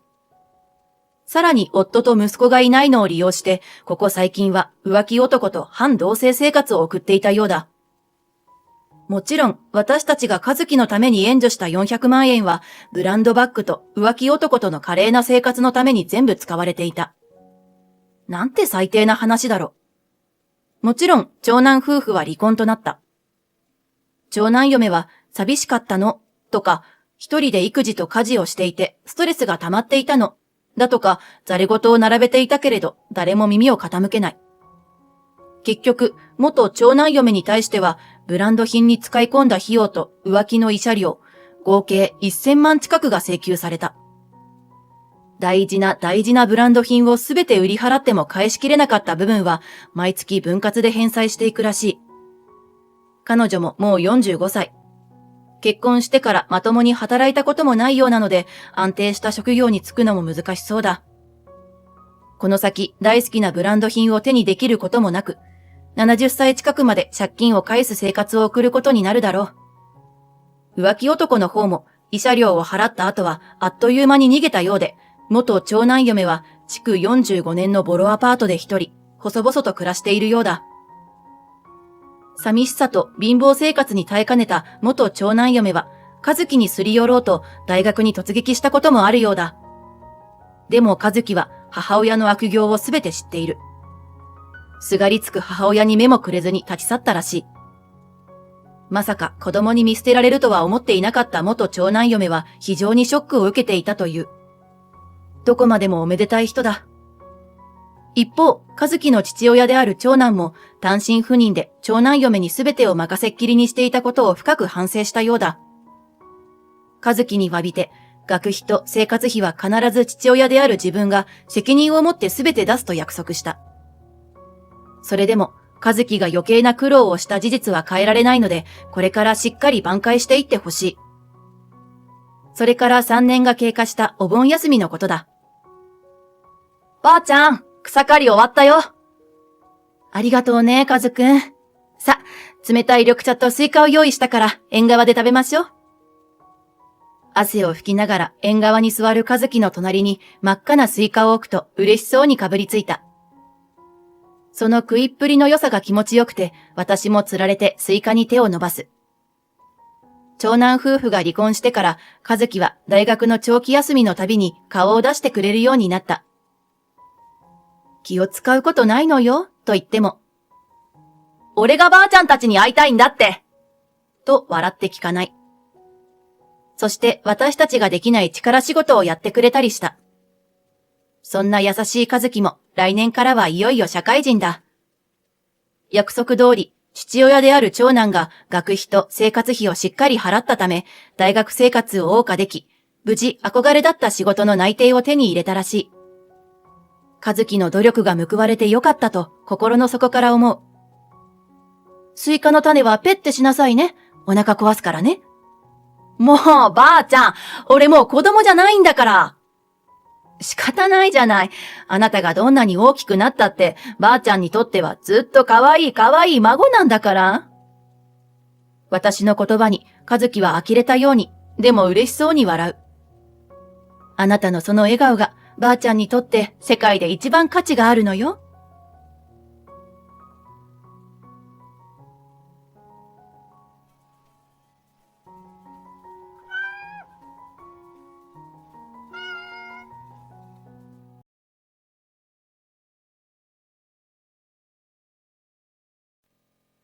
I got married through an arranged marriage. My father-in-law is a successful president who runs several supermarkets. My mother-in-law is a quirky and edgy person. My husband cheated on me and our marriage was getting colder and colder. It was my quirky mother who saved me when I was devastated. My name is Shiho, 33 years old. I got married 10 years ago and live with my husband and his parents-in-law in his parents' house. We don't have any children. My husband and I got married through an arranged marriage. At the time, I lived with my parents and older brother. My father's family has been in the local area for a long time, and my father was the chairman of the neighborhood association. Because of this, I was often asked for things and asked for advice. One day, a woman came to me for advice, a so-called Nakodo auntie, who is not heard of much these days, whose hobby is to connect men and women. The son of one of the managers of a local supermarket chain was looking for a wife, and she asked if there was anyone suitable. I was completely surprised when my father suddenly turned to me and asked me if I wanted to try arranged marriage, as I was serving tea and sweets, thinking that he was just talking to me. It's true that I've never dated a man, and after graduating from college, I didn't get a job and help with the housework. But that was because it was difficult for my mother to do the housework alone when we had a lot of guests. My mother taught me a lot about cooking and other household chores. My hobbies are cooking, reading, and arts. My father may have been worried that it would be difficult for my daughter, who is an indoor person, modest, and withdrawn, to meet men in the future. He's the son of the founder of a supermarket with several stores. He's 30 years old, so it's a good deal. Why don't you just meet him? He's a pretty good guy. He said that and showed me the matchmaking photos. I heard that these days they're called marriage photos. It was certainly a serious photo that I could exchange with him. Above all, he looked a little like my favorite actor. I don't think even Auntie Nakodo would have any complaints about Shiho-chan. She said that we were a great match, and without asking my opinion, she half forced me to go to a photo studio to take marriage photos.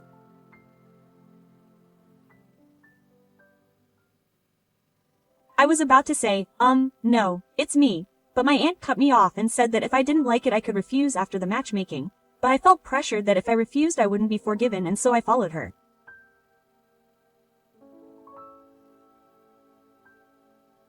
And then my mother said, "You're fine with me too. If you don't like it, I'll refuse, so go and eat something delicious." Quote. And she took me to a department store to buy a new dress. She said, "You really don't have any manliness or makeup, so even your father will be worried." The following year, my father was retiring from his position as the neighborhood association president, and my brother was getting married and his wife was going to live with him. My parents were worried that I would no longer have a place in the house. They thought that if there was a good opportunity, a girl like me would be happier if she got married. On the day of the matchmaking session, I went to the beauty salon to get my papers ready, had my makeup done, and wore the dress that my mother and I chose together, and I looked like a different person. "You're much prettier than in the photo," said Ryohei Suzuki's matchmaking partner, and I was so excited. It's unfair that even our names are similar. Next to me, Auntie Nakodo was talking quickly about the two of them, but I could barely hear them. After that, I heard the young couple for the first time. I was surprised and said, "You really say that line?" And Yohei laughed and said, "No, I don't think you say that much these days, you're an old-fashioned Nakado." Her smile was lovely and I wondered why someone like that would go on a blind date and get married. Yohei explained to me why it was written on my face. That aunt is my father's childhood friend. She knew I was 30 and still unmarried, and she kept nagging me to go on a blind date, so my father told me to just do my duty once, but Shiho was a wonderful person, so I'm glad she came. When she said that, I couldn't help but say, "Me too, me too." I was a little disappointed to go along with the aunt's plan, but Yohei and I decided to get married. The wedding and the wedding ceremony were held lavishly, with many people invited, and we went on honeymoon to Europe. My life at Tsukasaki began after a hectic and dreamlike day. My father was a bright and reliable man who dressed well. My mother was a person who didn't talk much in her studies and was usually closed off. It was a large house, but I was surprised that the housewife had her own private room. Then my mother said, "I'm not good at housework, so I'll leave it to you. I've asked for cleaning service twice a week." Quote. I was also surprised when she said that. I thought that if I got married, my mother-in-law would give me detailed instructions on how to cook, clean, and do other things in the house. My mother literally didn't care about the housework at all, ate the food I made without a single complaint, and went to her room after the meal. Still, I thought she didn't hate me because sometimes she would make tea for me at 3 o'clock and we would eat delicious sweets that I ordered. You make tea with a little water. Wait until the tea window is fully open. The tea she made was very fragrant and delicious. My mother, who usually doesn't talk much, talked quite a bit at this time. What does your mother usually do in her room? I asked her boldly. She does research on the computer and reads books. And she also watches movies. I thought she was a completely different type of person from my mother, who is always on the move taking care of others and doing housework. I think it's a luxury for a housewife to have her own room. My mother asked me as if she had seen my question. It was originally my husband's room. But he is lonely, and he always said that there was nothing to do alone in his room, so he always stayed in the living room. So I'll take it. She said that and smiled with such kindness that I started to like my slightly unusual mother. Our peaceful and happy married life continued, and after a year, I got pregnant. My husband, my parents-in-law, and my family at home were all happy, and I think this was probably the happiest time of my life. However, right after I told everyone, I had a baby. The doctor told me that early pregnancy was common and that I was still young, so I shouldn't worry too much about it, and my husband, my parents-in-law, and my family at home all tried to comfort me, but I was in a big shock. I thought that it was normal for a woman to give birth to a child after getting married and becoming pregnant. I only realized that there are couples who cannot have children and many troubles with pregnancy and childbirth when I was in that position. I'm sorry, Mom and Dad. What are you apologizing for when you bow your head and say that? You are the one who is suffering the most. I felt saved by the kindness of my mother who put her arm around my shoulders and said that. I saw many stories on the internet and in magazines of women who got pregnant after Ryuzin and gave birth safely. So I'm sure I'll be fine too. I thought I would get pregnant again soon. However, after that, I couldn't get pregnant easily and I gradually became anxious. Looking back, I think I was obsessed with getting pregnant at that time. I want to make up for my failure. I don't want to be called a failed wife who doesn't fill her child. I was apathetic because of such ugly feelings. It may be inevitable that my husband started to avoid married life, which had become like a duty. But I never imagined that my husband would cheat on me. I never thought he was cheating, even when I found a receipt from a high-class restaurant in the pocket of his suit, or when I noticed a strange smell from a hot spring resort that he had never been to when he went on a business trip to Tokyo, or when I noticed a few CDs in the car that were definitely not his taste.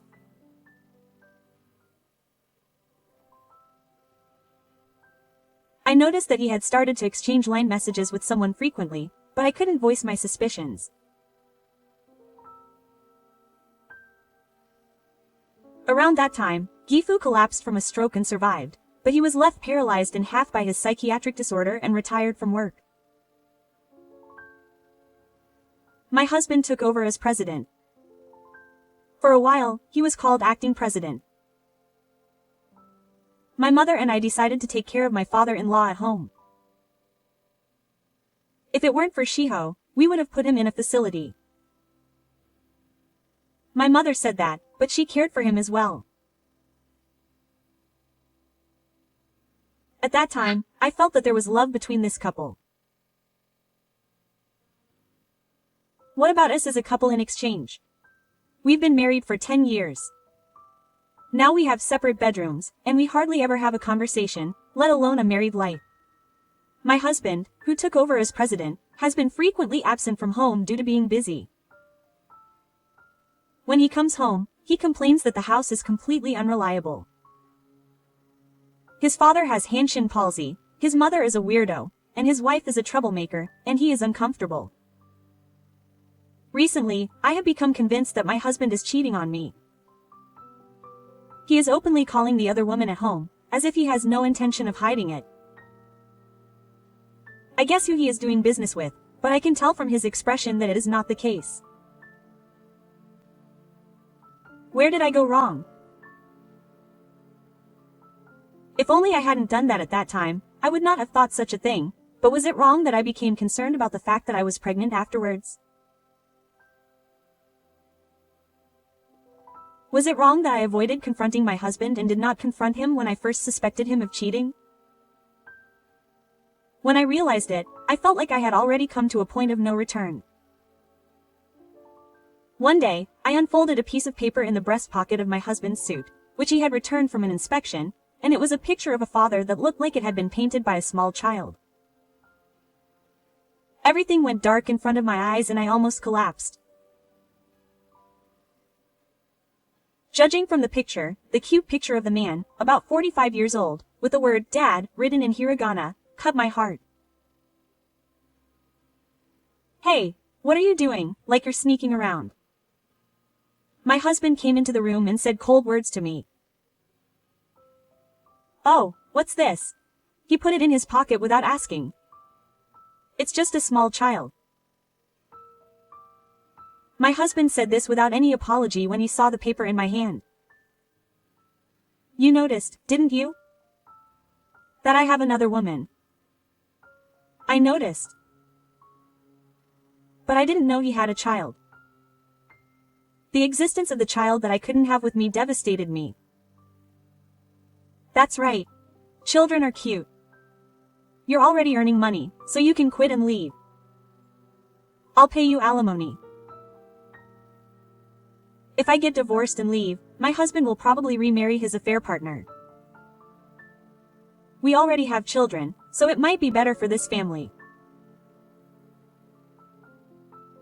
The next morning, as I was preparing breakfast for my husband with a crying face, he put down the sushi and went to work without eating breakfast. I was going to go to my father's house after cooling down until I could see his happy face, and when Kanzaki-san came, he looked surprised when he saw my face, so I felt very embarrassed.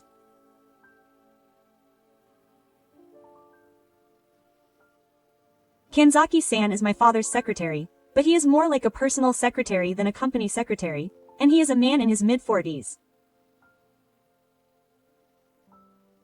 I have known him since I came to you as your wife 10 years ago. I have never seen Kanzaki-san smile. He is always polite and the same in everything. Well, I will excuse myself.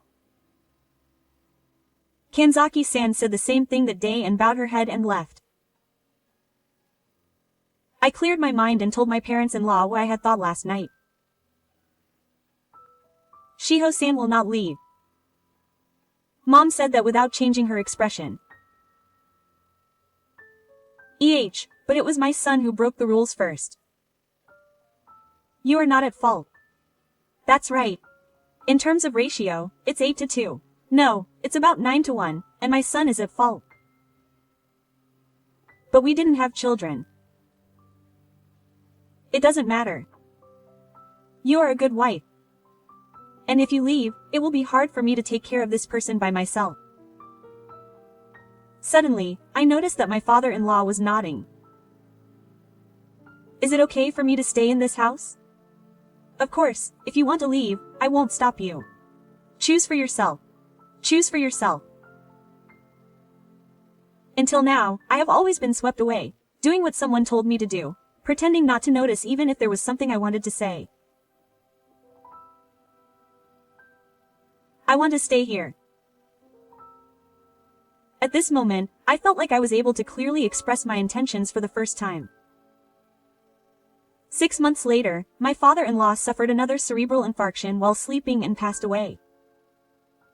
My mother-in-law did not leave the role to her son, but continued to act as if she had already done it until the end. My husband dealt with the supercultural guests with a strange look on his face, but he didn't seem very sad. A little after my father-in-law passed away, I noticed that my mother was acting strangely. Instead of staying in the house on the second floor, she often sat on the sofa in the living room and watched TV.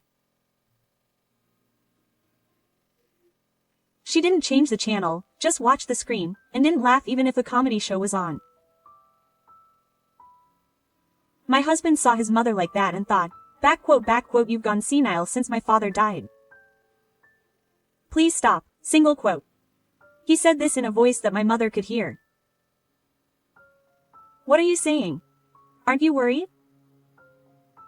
When I blamed him, he said something surprising.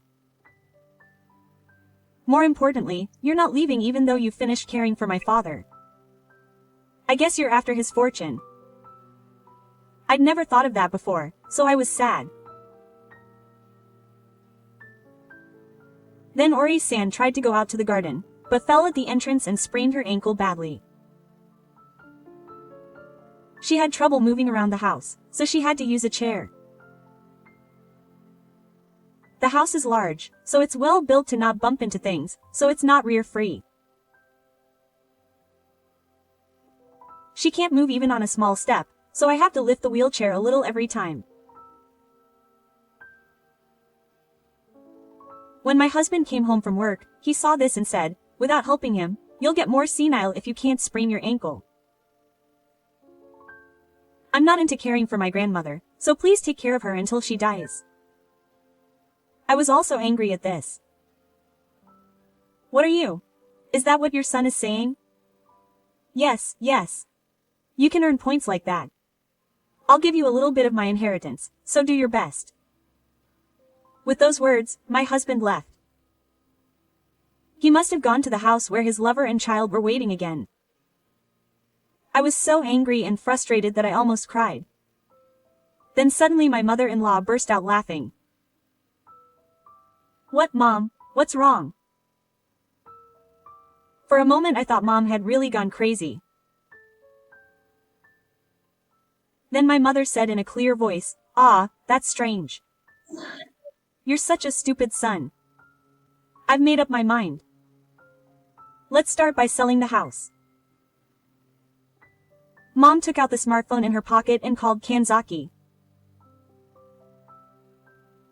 While I was panicking, not understanding what was going on, I said, "I'm sorry, Shiho.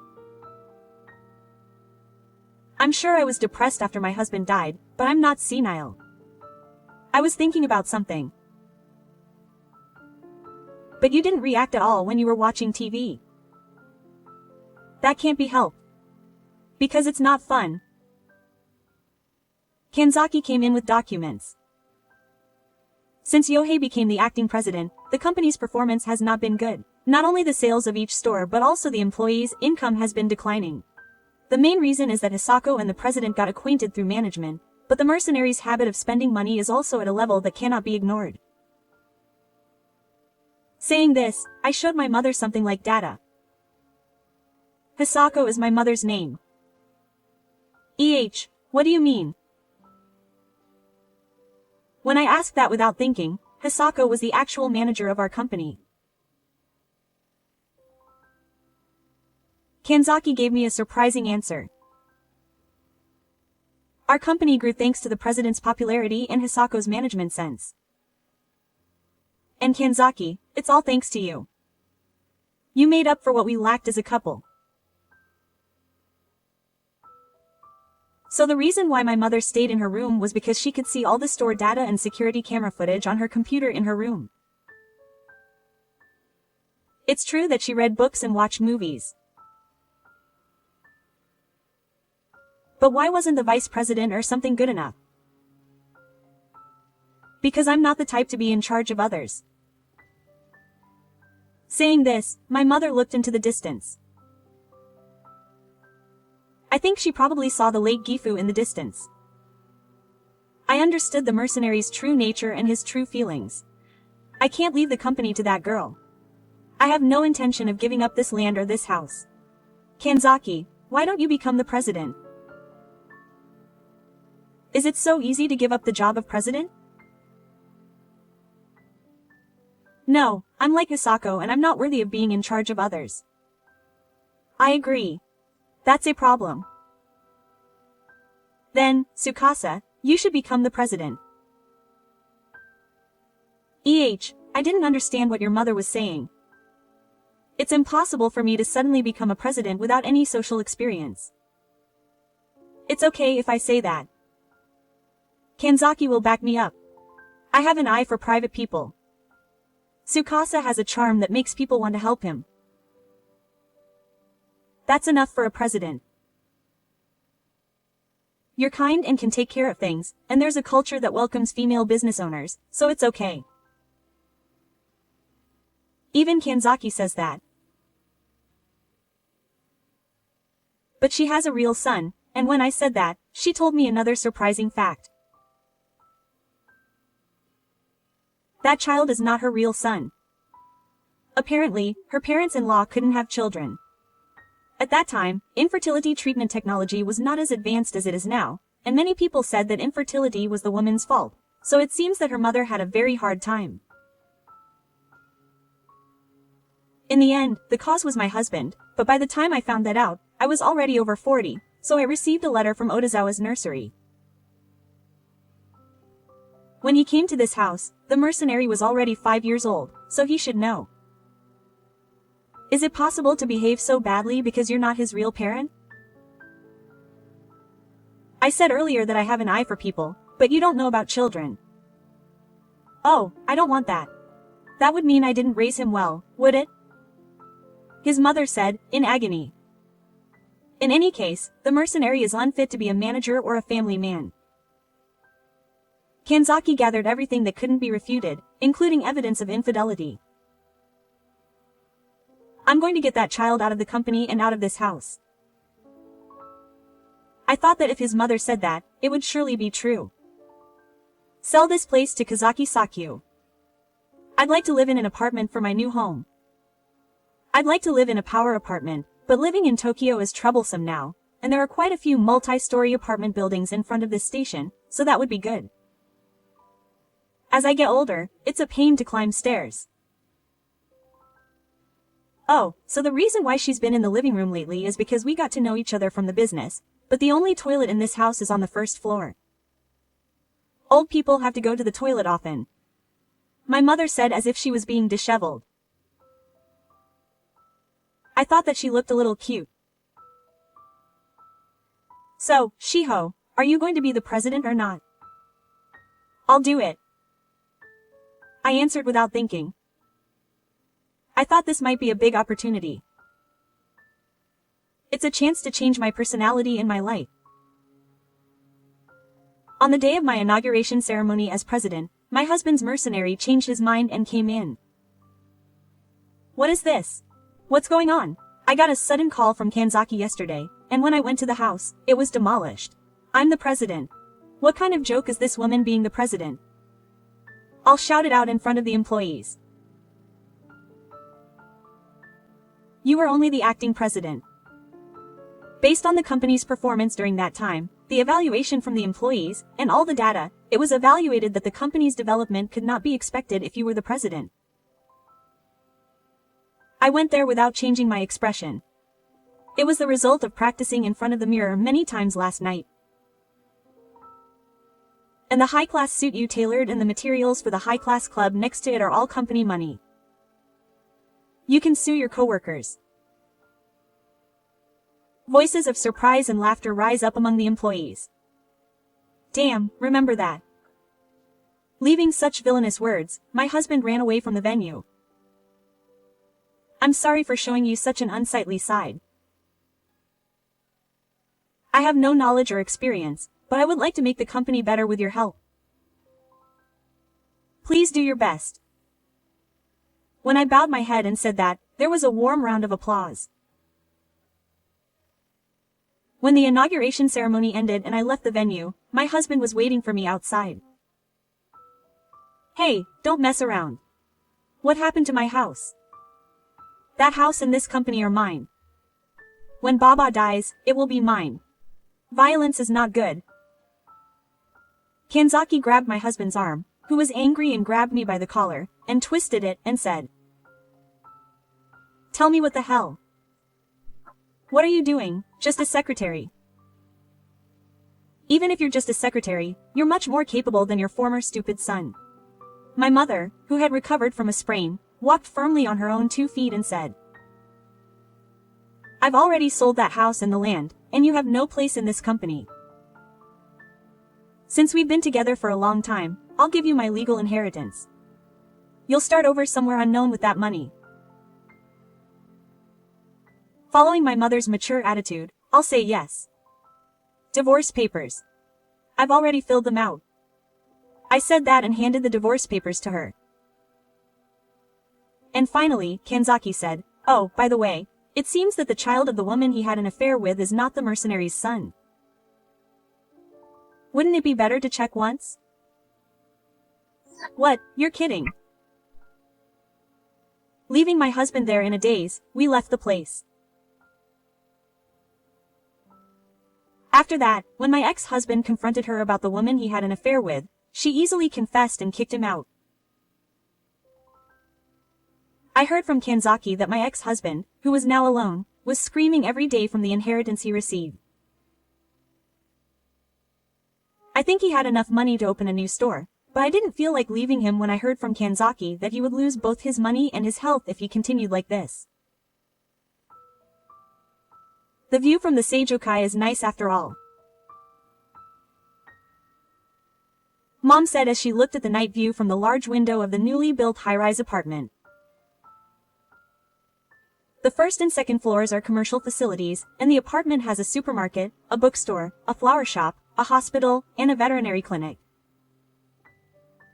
By the way, the supermarket is a new, slightly high-end supermarket that we are developing. If Shiho and Kanzaki were to get together, I would have no regrets. Mom said something outrageous again. Mom won't do what Mom says anytime soon, will she? Kanzaki. That's right. Hisako is a hopeless person. I'm already 45. Chiko is still 35, isn't she? Looking at Kanzaki next to her, she blushes a little. Oh, what's that? My husband and I were about 10 years apart. Kanzaki, you were worried about Tani-san coming to our house, weren't you? That was because the mercenary's attitude was so bad that I saw Kanzaki-san become so depressed for the first time. 3 years later, to my regret or rather to my delight, Mom's plan came true. I said I had no regrets then, but I do have regrets now. I got to see my grandchild's face. Saying this, the mother picked up the newborn girl. Although we are 5, we are not related by blood. Now, Kanzaki, who is now her husband, says unnecessary things. That doesn't matter. You and I are both my precious son and daughter. The mother said this and smiled as she held her granddaughter. I'm glad I met this person. I truly feel that way.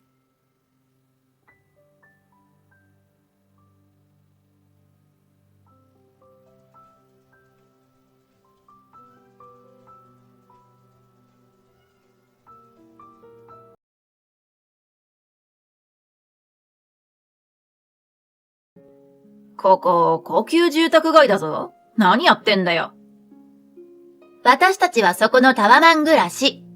このエリアは、あんたなんかが来るようなとこじゃないの。お金持ちで、若い女と浮気して私を捨てたあいつと再会してしまうなんて。しかも二人してまた私を見下してくる。相変わらず地味で貧乏くさいな。ちなみに俺は年収1000万。年収1000万。それは大変ですね。意外な言葉を発したのは夫だった。私の名前は春野咲。28歳で陶器を扱う会社に勤めている。中学生の時、家族旅行の途中に母の好きな陶器市に寄ったのが始まり。今やこうして仕事にまでしてしまった。好きなことを仕事にできて幸せな一方、ずっと独身かもしれない。それもいいかなんて思っていた。だが人生はいつどんな出会いがあるかわからないものだ。ある町おこしプロジェクトに陶器市のため参加した私は、そこで出会ったイベント会社の秋代と交際することになったのだ。さきは仕事が好きで頑張ってるから、俺の仕事も尊重してくれる。さきとなら俺安心して家庭が築けるな。彼もそう言っていたし、私も仕事を辞める気はなかったので、結婚してもこのままうまくやっていけそうだと思っていた。秋代は仕事柄、イベント開催地に出張することも多いし、土日も忙しい。それは私も同様で、時には窯元の都合で休日出勤することもある。休みの日になかなか会えないことや、時にはドタキャンがあるのも仕方ない。お人よしの私は気づくのが遅すぎた。秋代が仕事で約束をドタキャンすることが増え、結婚式の打ち合わせにも来ない。今までと違い電話にも出なくなった。出先での打ち合わせが終わり、駅に向かっていたある日、車道を挟んで反対側の歩道に、私は秋代の姿を見つけた。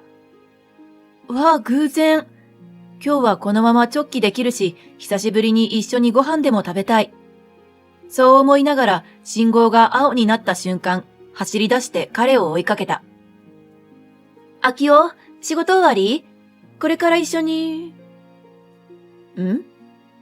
秋代の隣には、すらっと足の長い綺麗な女性がいて、二人は同時に振り向いた。しかも女性の腕は秋代にしっかりと絡まっていた。さき、どうしたんだよ、こんなところで。偶然だな。仕事の打ち合わせでこの近くに来ていて、さっき終わったところなの。秋代はまだ仕事中？こちらの方は？どう見ても仕事中って感じではないのだが、努めて冷静に私は聞いた。彼の仕事柄、イベントのコンパニオンの女性と付き合いが多いのも知っている。こちらはモデルのマリカ。こんにちは。彼女は私に向かってにっこり笑った。わあ、スタイルも良くて顔も可愛いと思ったらモデルさんなのね。っていうことはやっぱりお仕事関係。私は少しほっとした。腕を組んでるのは面白くないけど、っていうかずっと腕を絡めたままなんだけど、モデルの仕事しているような子にとっては普通のことなのかな。こんにちは。彼と婚約している春野咲です。挨拶すると、秋代はなぜか苦虫を噛みつぶしたような顔をし、マリカと呼ばれた彼女は、私と彼の顔を見比べた後、笑い出した。この人が婚約者？やだ、鉢合わせちゃった、あっくん。あっくん？まあ、だから早くしなよって言ったのに。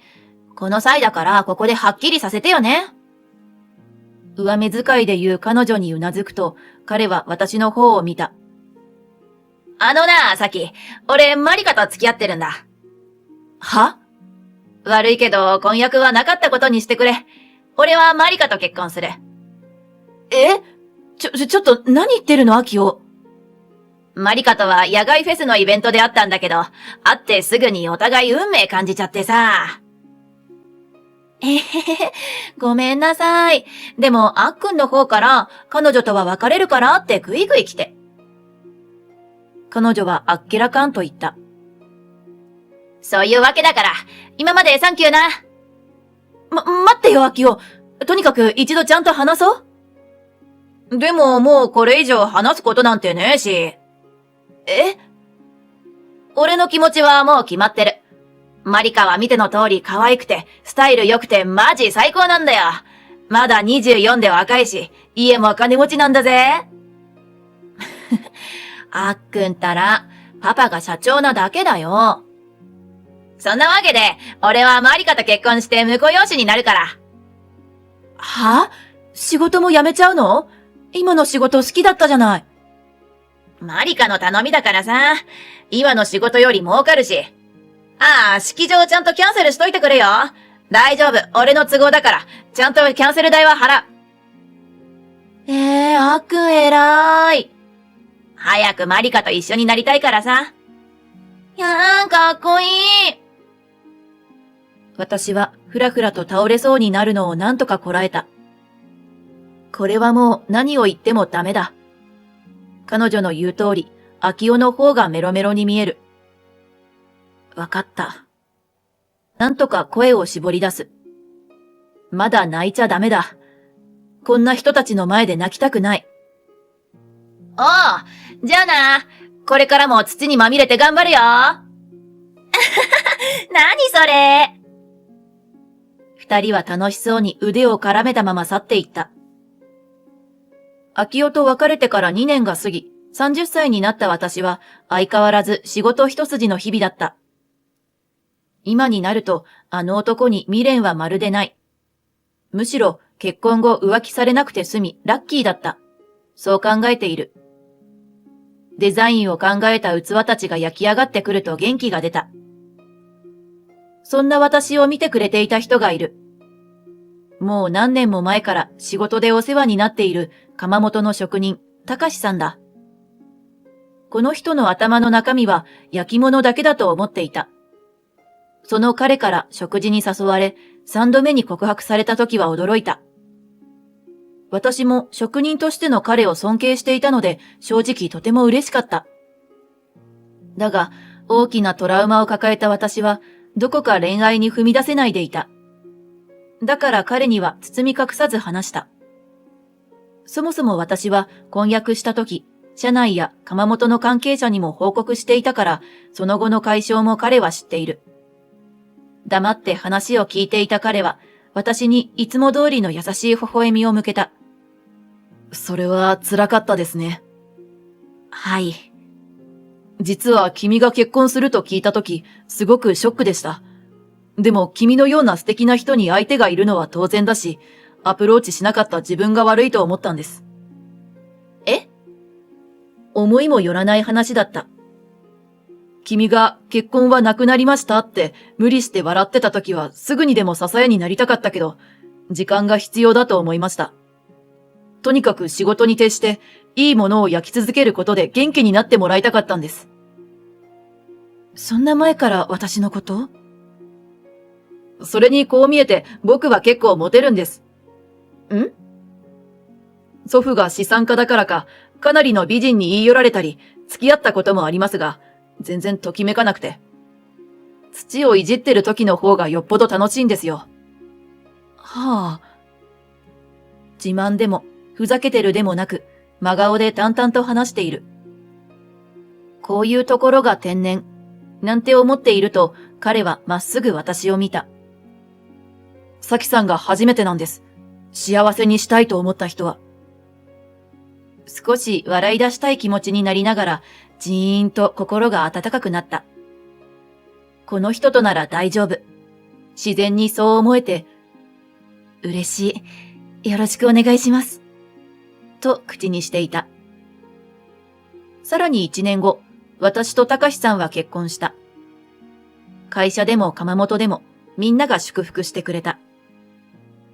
仕事を続けるため、結婚当初は二拠点生活をすることになった。一つは窯元の近くにある彼の実家。彼の祖父が資産家とは聞いたけれど、あんなお屋敷を持っているなんて仰天した。その一角に私たちは住んでいる。将来的には私も会社を辞め、窯元で一緒に仕事をしながらこっちで暮らしたいねと話している。もう一つは私の会社の近く、都心にマンションを借りた。マンションの方はまだあまり家具が揃っておらず、今日は二人で近くのインテリアショップに来ていた。そこに思わぬ出会いが待っていた。嬉しい出会いではない。二人でソファーコーナーを見ていると後ろから声がした。あれ？もしかしてそこの地味女、先じゃね？秋代。3年以上が経過していたが忘れるわけもない。元婚約者、秋代が立っていた。そして一緒にいたのはモデルの彼女、マリカだ。その後、二人が宣言通り結婚したことは知っていた。モデルの彼女が SNS やら雑誌やらで派手に発信していたからだ。しかし、心なしかマリカは以前ほど可愛くないというか、表情がきつくなったというか、何か印象が違う。そういえば最近メディアでも見かけない気がする。秋代もニヤニヤしているが、どこか覇気のない顔つきだ。ここ高級住宅街だぞ。何やってんだよ。あら、高級住宅街で買い物するには許可証が必要なのかしら。へえ、まさかこの辺に住んでないわよね。このお店だって高いのよ。あんたなんかが来るようなとこじゃないの。さあさあ、お前相変わらず地味で貧乏くさいな。大好きな土の色ってか？期待はしていなかったが、過去を詫びるでもなく、見下してくる態度の彼にうんざりする。さあさあ、あんたみたいなダサいのが出入りしてたら、店の格が落ちるでしょ？私たちまで貧乏人だと思われちゃう。わざわざ遠くから来たのか？ちなみに俺らの家はすぐそこの有名なタワマン。しかも25階よ。何も聞いていないのに自慢してくる二人にイラッとしたが、相手にするだけ時間の無駄だ。私は無言を貫いた。そんな私の態度が気に入らないのか、なおも秋とは絡んでくる。お前相変わらず器が大好きですとか言ってんの？貧乏くさそうな格好してさ。あ、ちなみに俺は年収1000万。うちに婿養子に入って働いてるのよね。私のためにあのタワマンにも引っ越してくれて。年収1000万。それは大変ですね。え？急に発言したのはたかしさんだった。私まで驚いて声を揃えてしまった。こんな嫌な奴らと。人様のお家ながら、ちょっと心配です。おい、誰だよこいつ。夫の存在に気づいた秋代が言った。はじめまして、天野隆です。うちの先が以前お世話になったようで。二人は一瞬驚いたような表情をしたが、夫をじろじろ見ながら小馬鹿にしたように笑った。へえ、お前結婚できたんだ。まあ地味同士お似合いじゃん。ほんと、なんだかぼーっとした人ね。いたの気づかなかったわ。ところでなんだよ今の。大変ですねってのは。秋代が夫をじろりと睨む。だってあのタワマンの25階に住んでいて、年収1000万なんですよね。そうだ、年収1000万だぞ。秋代はふんぞり返る。その上、ブランド品ばかり身につけていらっしゃるので、人事ながら心配になりまして。あははは、悔しいからって貧乏人が的外れなこと言いやがって。残念ながら何も困ってねえんだよ。そうですか。奥さんの顔色が優れないようですが、大丈夫ですか？え？おい、マリカどうした？なんでもないわよ。年収1000万なんて縁のない数字でわからないんだろ。お宅は時給1000円か？いや、時給ではないです。僕は会社員ではなく家にいますし。ニートかよ。やっぱりな。結婚できたと思ったら金づるにされただけか。ちょっと、違う。うちの大事な咲さんを馬鹿にするのはやめてください。紐としては一応かばっておかないとな。それに、自分の妻をさん付けだし、敬語だし変な人。二人は勘違いしたまま私たちを見下し続けた。咲さん、行きましょう。この未来のない人たちと関わると面倒なことになります。うん、早く行こう。夫は私の手を引き、私たちはその場を離れた。負け惜しみ、もう来るなよ。この辺の住人ぶらないでよね。しかし、プレジデントタワーに住んでますのでね。夫が答えると二人は爆笑した。悔しいからってすぐバレる嘘言いやがって。超有名だから名前なら誰でも知ってるものね。この辺でも一番高いのにニートに住めるわけないでしょ。二人の高笑いを無視して私たちは去った。まさかこんなところで会うなんて。ほんとごめんね高橋さん。歩きながら私は謝る。僕こそ初対面なのにお金の心配なんて失礼だったかもしれません。こういうところが空気を読めないと言われるんですよね。いつもながら大真面目にそういう夫に私は吹き出しそうになる。そこじゃないし、失礼だったのは明らかにあっちだけど。でもあのタワマンに住んでるなんて近所だね。嫌だなぁ。これからも会っちゃったら。私たちの住むマンションもこの近くだ。彼らの住んでいるタワマンも候補の一つだったが、同じところにしなくて本当に良かった。夫は答える。大丈夫ですよ。すぐにいなくなります。え？確か、あの女性のご実家がお金持ちなんですよね。名前はわかります？ん？夫の言う意味がわからず、私はポカンとした。数日後、私と夫が出かけようとエントランスを出ると突然声がした。あ、いた！マジでここに住んでる！秋夫夫婦が目の前に現れ、私は目を丸くする。なんでここにいるの？助けてくれ！は？あのタワマンを追い出される！なんで？家賃滞納で。家賃滞納してたの？それじゃ仕方ないよね。そもそも私たちには何の関係もない。待ちなさい！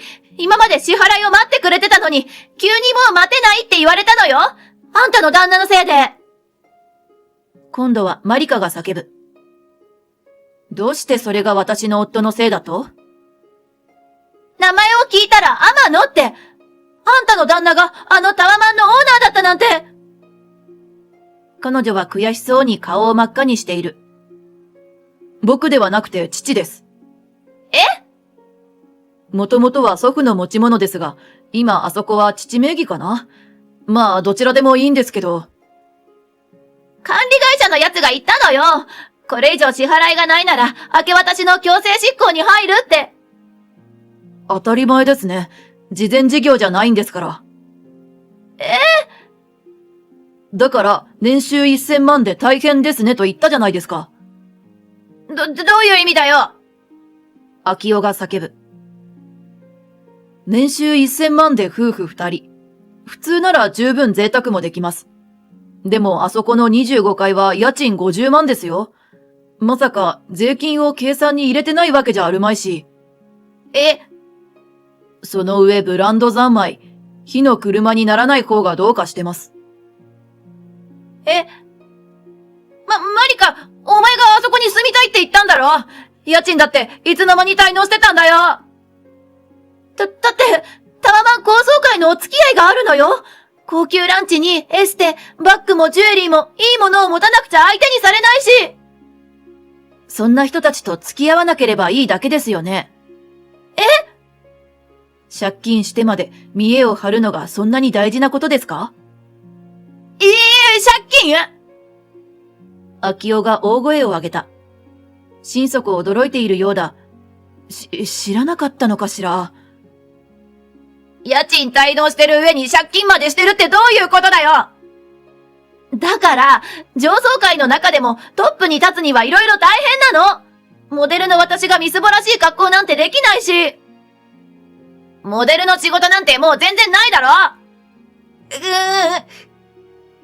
やっぱりそうか。道理で最近全然お見かけしないわけだ。ああいう業界も大変そうね。次から次へと若くて新しい子が出てくるし。私がつぶやくと、マリカは鬼のような形相で私を睨んだ。うるさいわね、この地味女。ちくしょう。なんだよ、お前。お金の管理は任せてとか言って、家賃も払ってなかったなんて。秋代がマリカに詰め寄る。でも彼女の実家がお金持ちなんでしょ？そう自慢してたよね。助けてもらえばいいじゃない。私はわざとらしく、いや、優しく助け舟を出してやった。でも、咲さん、彼女のご実家は去年から事業が傾いていて余裕がないんです。ちょっと。だから家賃も払えなくなったのでは？それまではご実家に援助してもらっていたのかもしれません。ちょっと、なんであんたがパパの会社のことまで知ってんの？祖父が天野財閥の会長なので。天野財閥？生粋の大金持ちじゃんか。秋代が呆然とつぶやいた。あなたのお父さんの会社とも昔は取引があったようですが、今は全くお付き合いはないですね。淡々と夫は続ける。祖父は国内にも海外にもたくさんマンションを所有しています。だったらこないだ会った時にそう言えばいいだろ？そんなことを自分から言いませんよ、はしたない。俺への当てつけかよ。そんなつもりはないですが、結果的にはそうなりますかね。ムカつくー。なんだかすみません。雰囲気で謝るな。まるでコントだ。テンポのいい二人の言い合いに、私が笑いそうになっていると、マリカが噛みついてきた。でもそれはあんたのお金じゃないわよね。結局自分だってじいさんのお金にたかってるだけじゃない。私はしっかり教えてやった。たかしさんは有名な陶芸家よ。今じゃ彼の器を数ヶ月待ってくださるお客様もいる。その一方で、たくさんの方に手を取っていただけるよう、窯元みんなでお手頃価格の商品も生み出しているし、ネット販売もいつも完売よ。夫がおじい様のお金に頼ったことなんてない。あなたと一緒にしないで。困ったことがあればいつでも助けてやるとは言われてますけどね。夫はへへっと笑った後、真顔に戻って秋代夫婦を見た。本来は家賃を3ヶ月滞納すると契約の解除や明け渡し請求が行われ、それでも支払いがなければさらに2、3ヶ月で強制退去。あのタワマンも契約書にその旨明記してますよね。それでも5ヶ月滞納しているお宅を待っていたのは奥さんの話を信じていたからだそうです。旦那さんが病気で収入が減ったから待ってほしいと泣きついたそうですね。マリカ、お前何やってんだよ、マジで。でもそれは真っ赤な嘘で、裏では贅沢三昧による借金まである。父と祖父に報告させてもらいました。だからなんで借金のことまで知ってるのよ。顔面蒼白の秋代に、もはや半泣き状態のマリカ。調べたからです。あっさりと夫は言う。昔のことはサキさんから聞いていました。でも今僕たちは幸せだし、偶然再会してしまったのは仕方ない。だったらいいじゃない。でも再会したサキさんにあなた方は何を言いました？謝罪の一言もなく、見下したり罵倒したり。許せなかったんですよ。そんな。あと純粋に心配だったので。年収1000万であのタワマンに住んでるなんて言うんですから。実際これ以上借金が増える前に分かってよかったじゃないですか。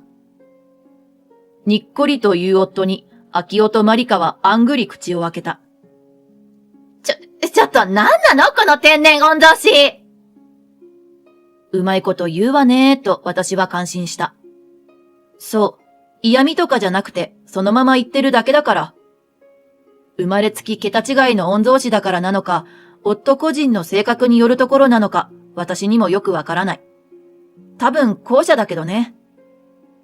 おい、さっき助けてくれよ。謝るから。そうよ。こいつ、あんたが頼めばなんとかなるでしょ。うわー、ここに来て急に手のひら返してきた。お断りします。私も夫の真似をしてにっこり微笑む。まあ私のは天然じゃなくて意地悪なにっこりですけど。あなたたちの借金なんて私の知るところではないし。その通りです。さきさん、行きましょう。待ってくれ。ニコニコ笑いながらバッサリ切らないで。散々私を馬鹿にした二人の絶叫を背に、私は夫と手をつないで歩き出した。その後、秋代夫婦は当然タワマンから退去となった。滞納していた家賃はマリカの父親が支払ったらしいが、引き換えにマリカは感動された。彼女の実家の事業は危機的状況で、婿養子の秋代の年収も下がっていたらしい。それなのに、見栄の張り合いのために散財しまくった娘に両親は激怒し、借金も肩代わりした家賃も返済するまで実家の敷居はまたがせないときつく言い渡した。秋代も彼女に呆れ果て、二人は離婚協議中らしいが、甘やかした挙句、お金の管理も任せきりだったなら、半分は自業自得じゃない？マリカは親や秋代にバレないよう、怪しいところからも借りていたらしく、怪しい風貌の借金取りに追われている。一方、私たち夫婦は新しく販売を始めた食器シリーズが好評で、今日は窯元で次のデザインを相談中だ。家族で揃えて使えるもの、パートナーと使えるもの、一人で自分の癒しタイムに使うもの。それぞれの暮らしに寄り添うように少しずつ種類を増やしていきたい。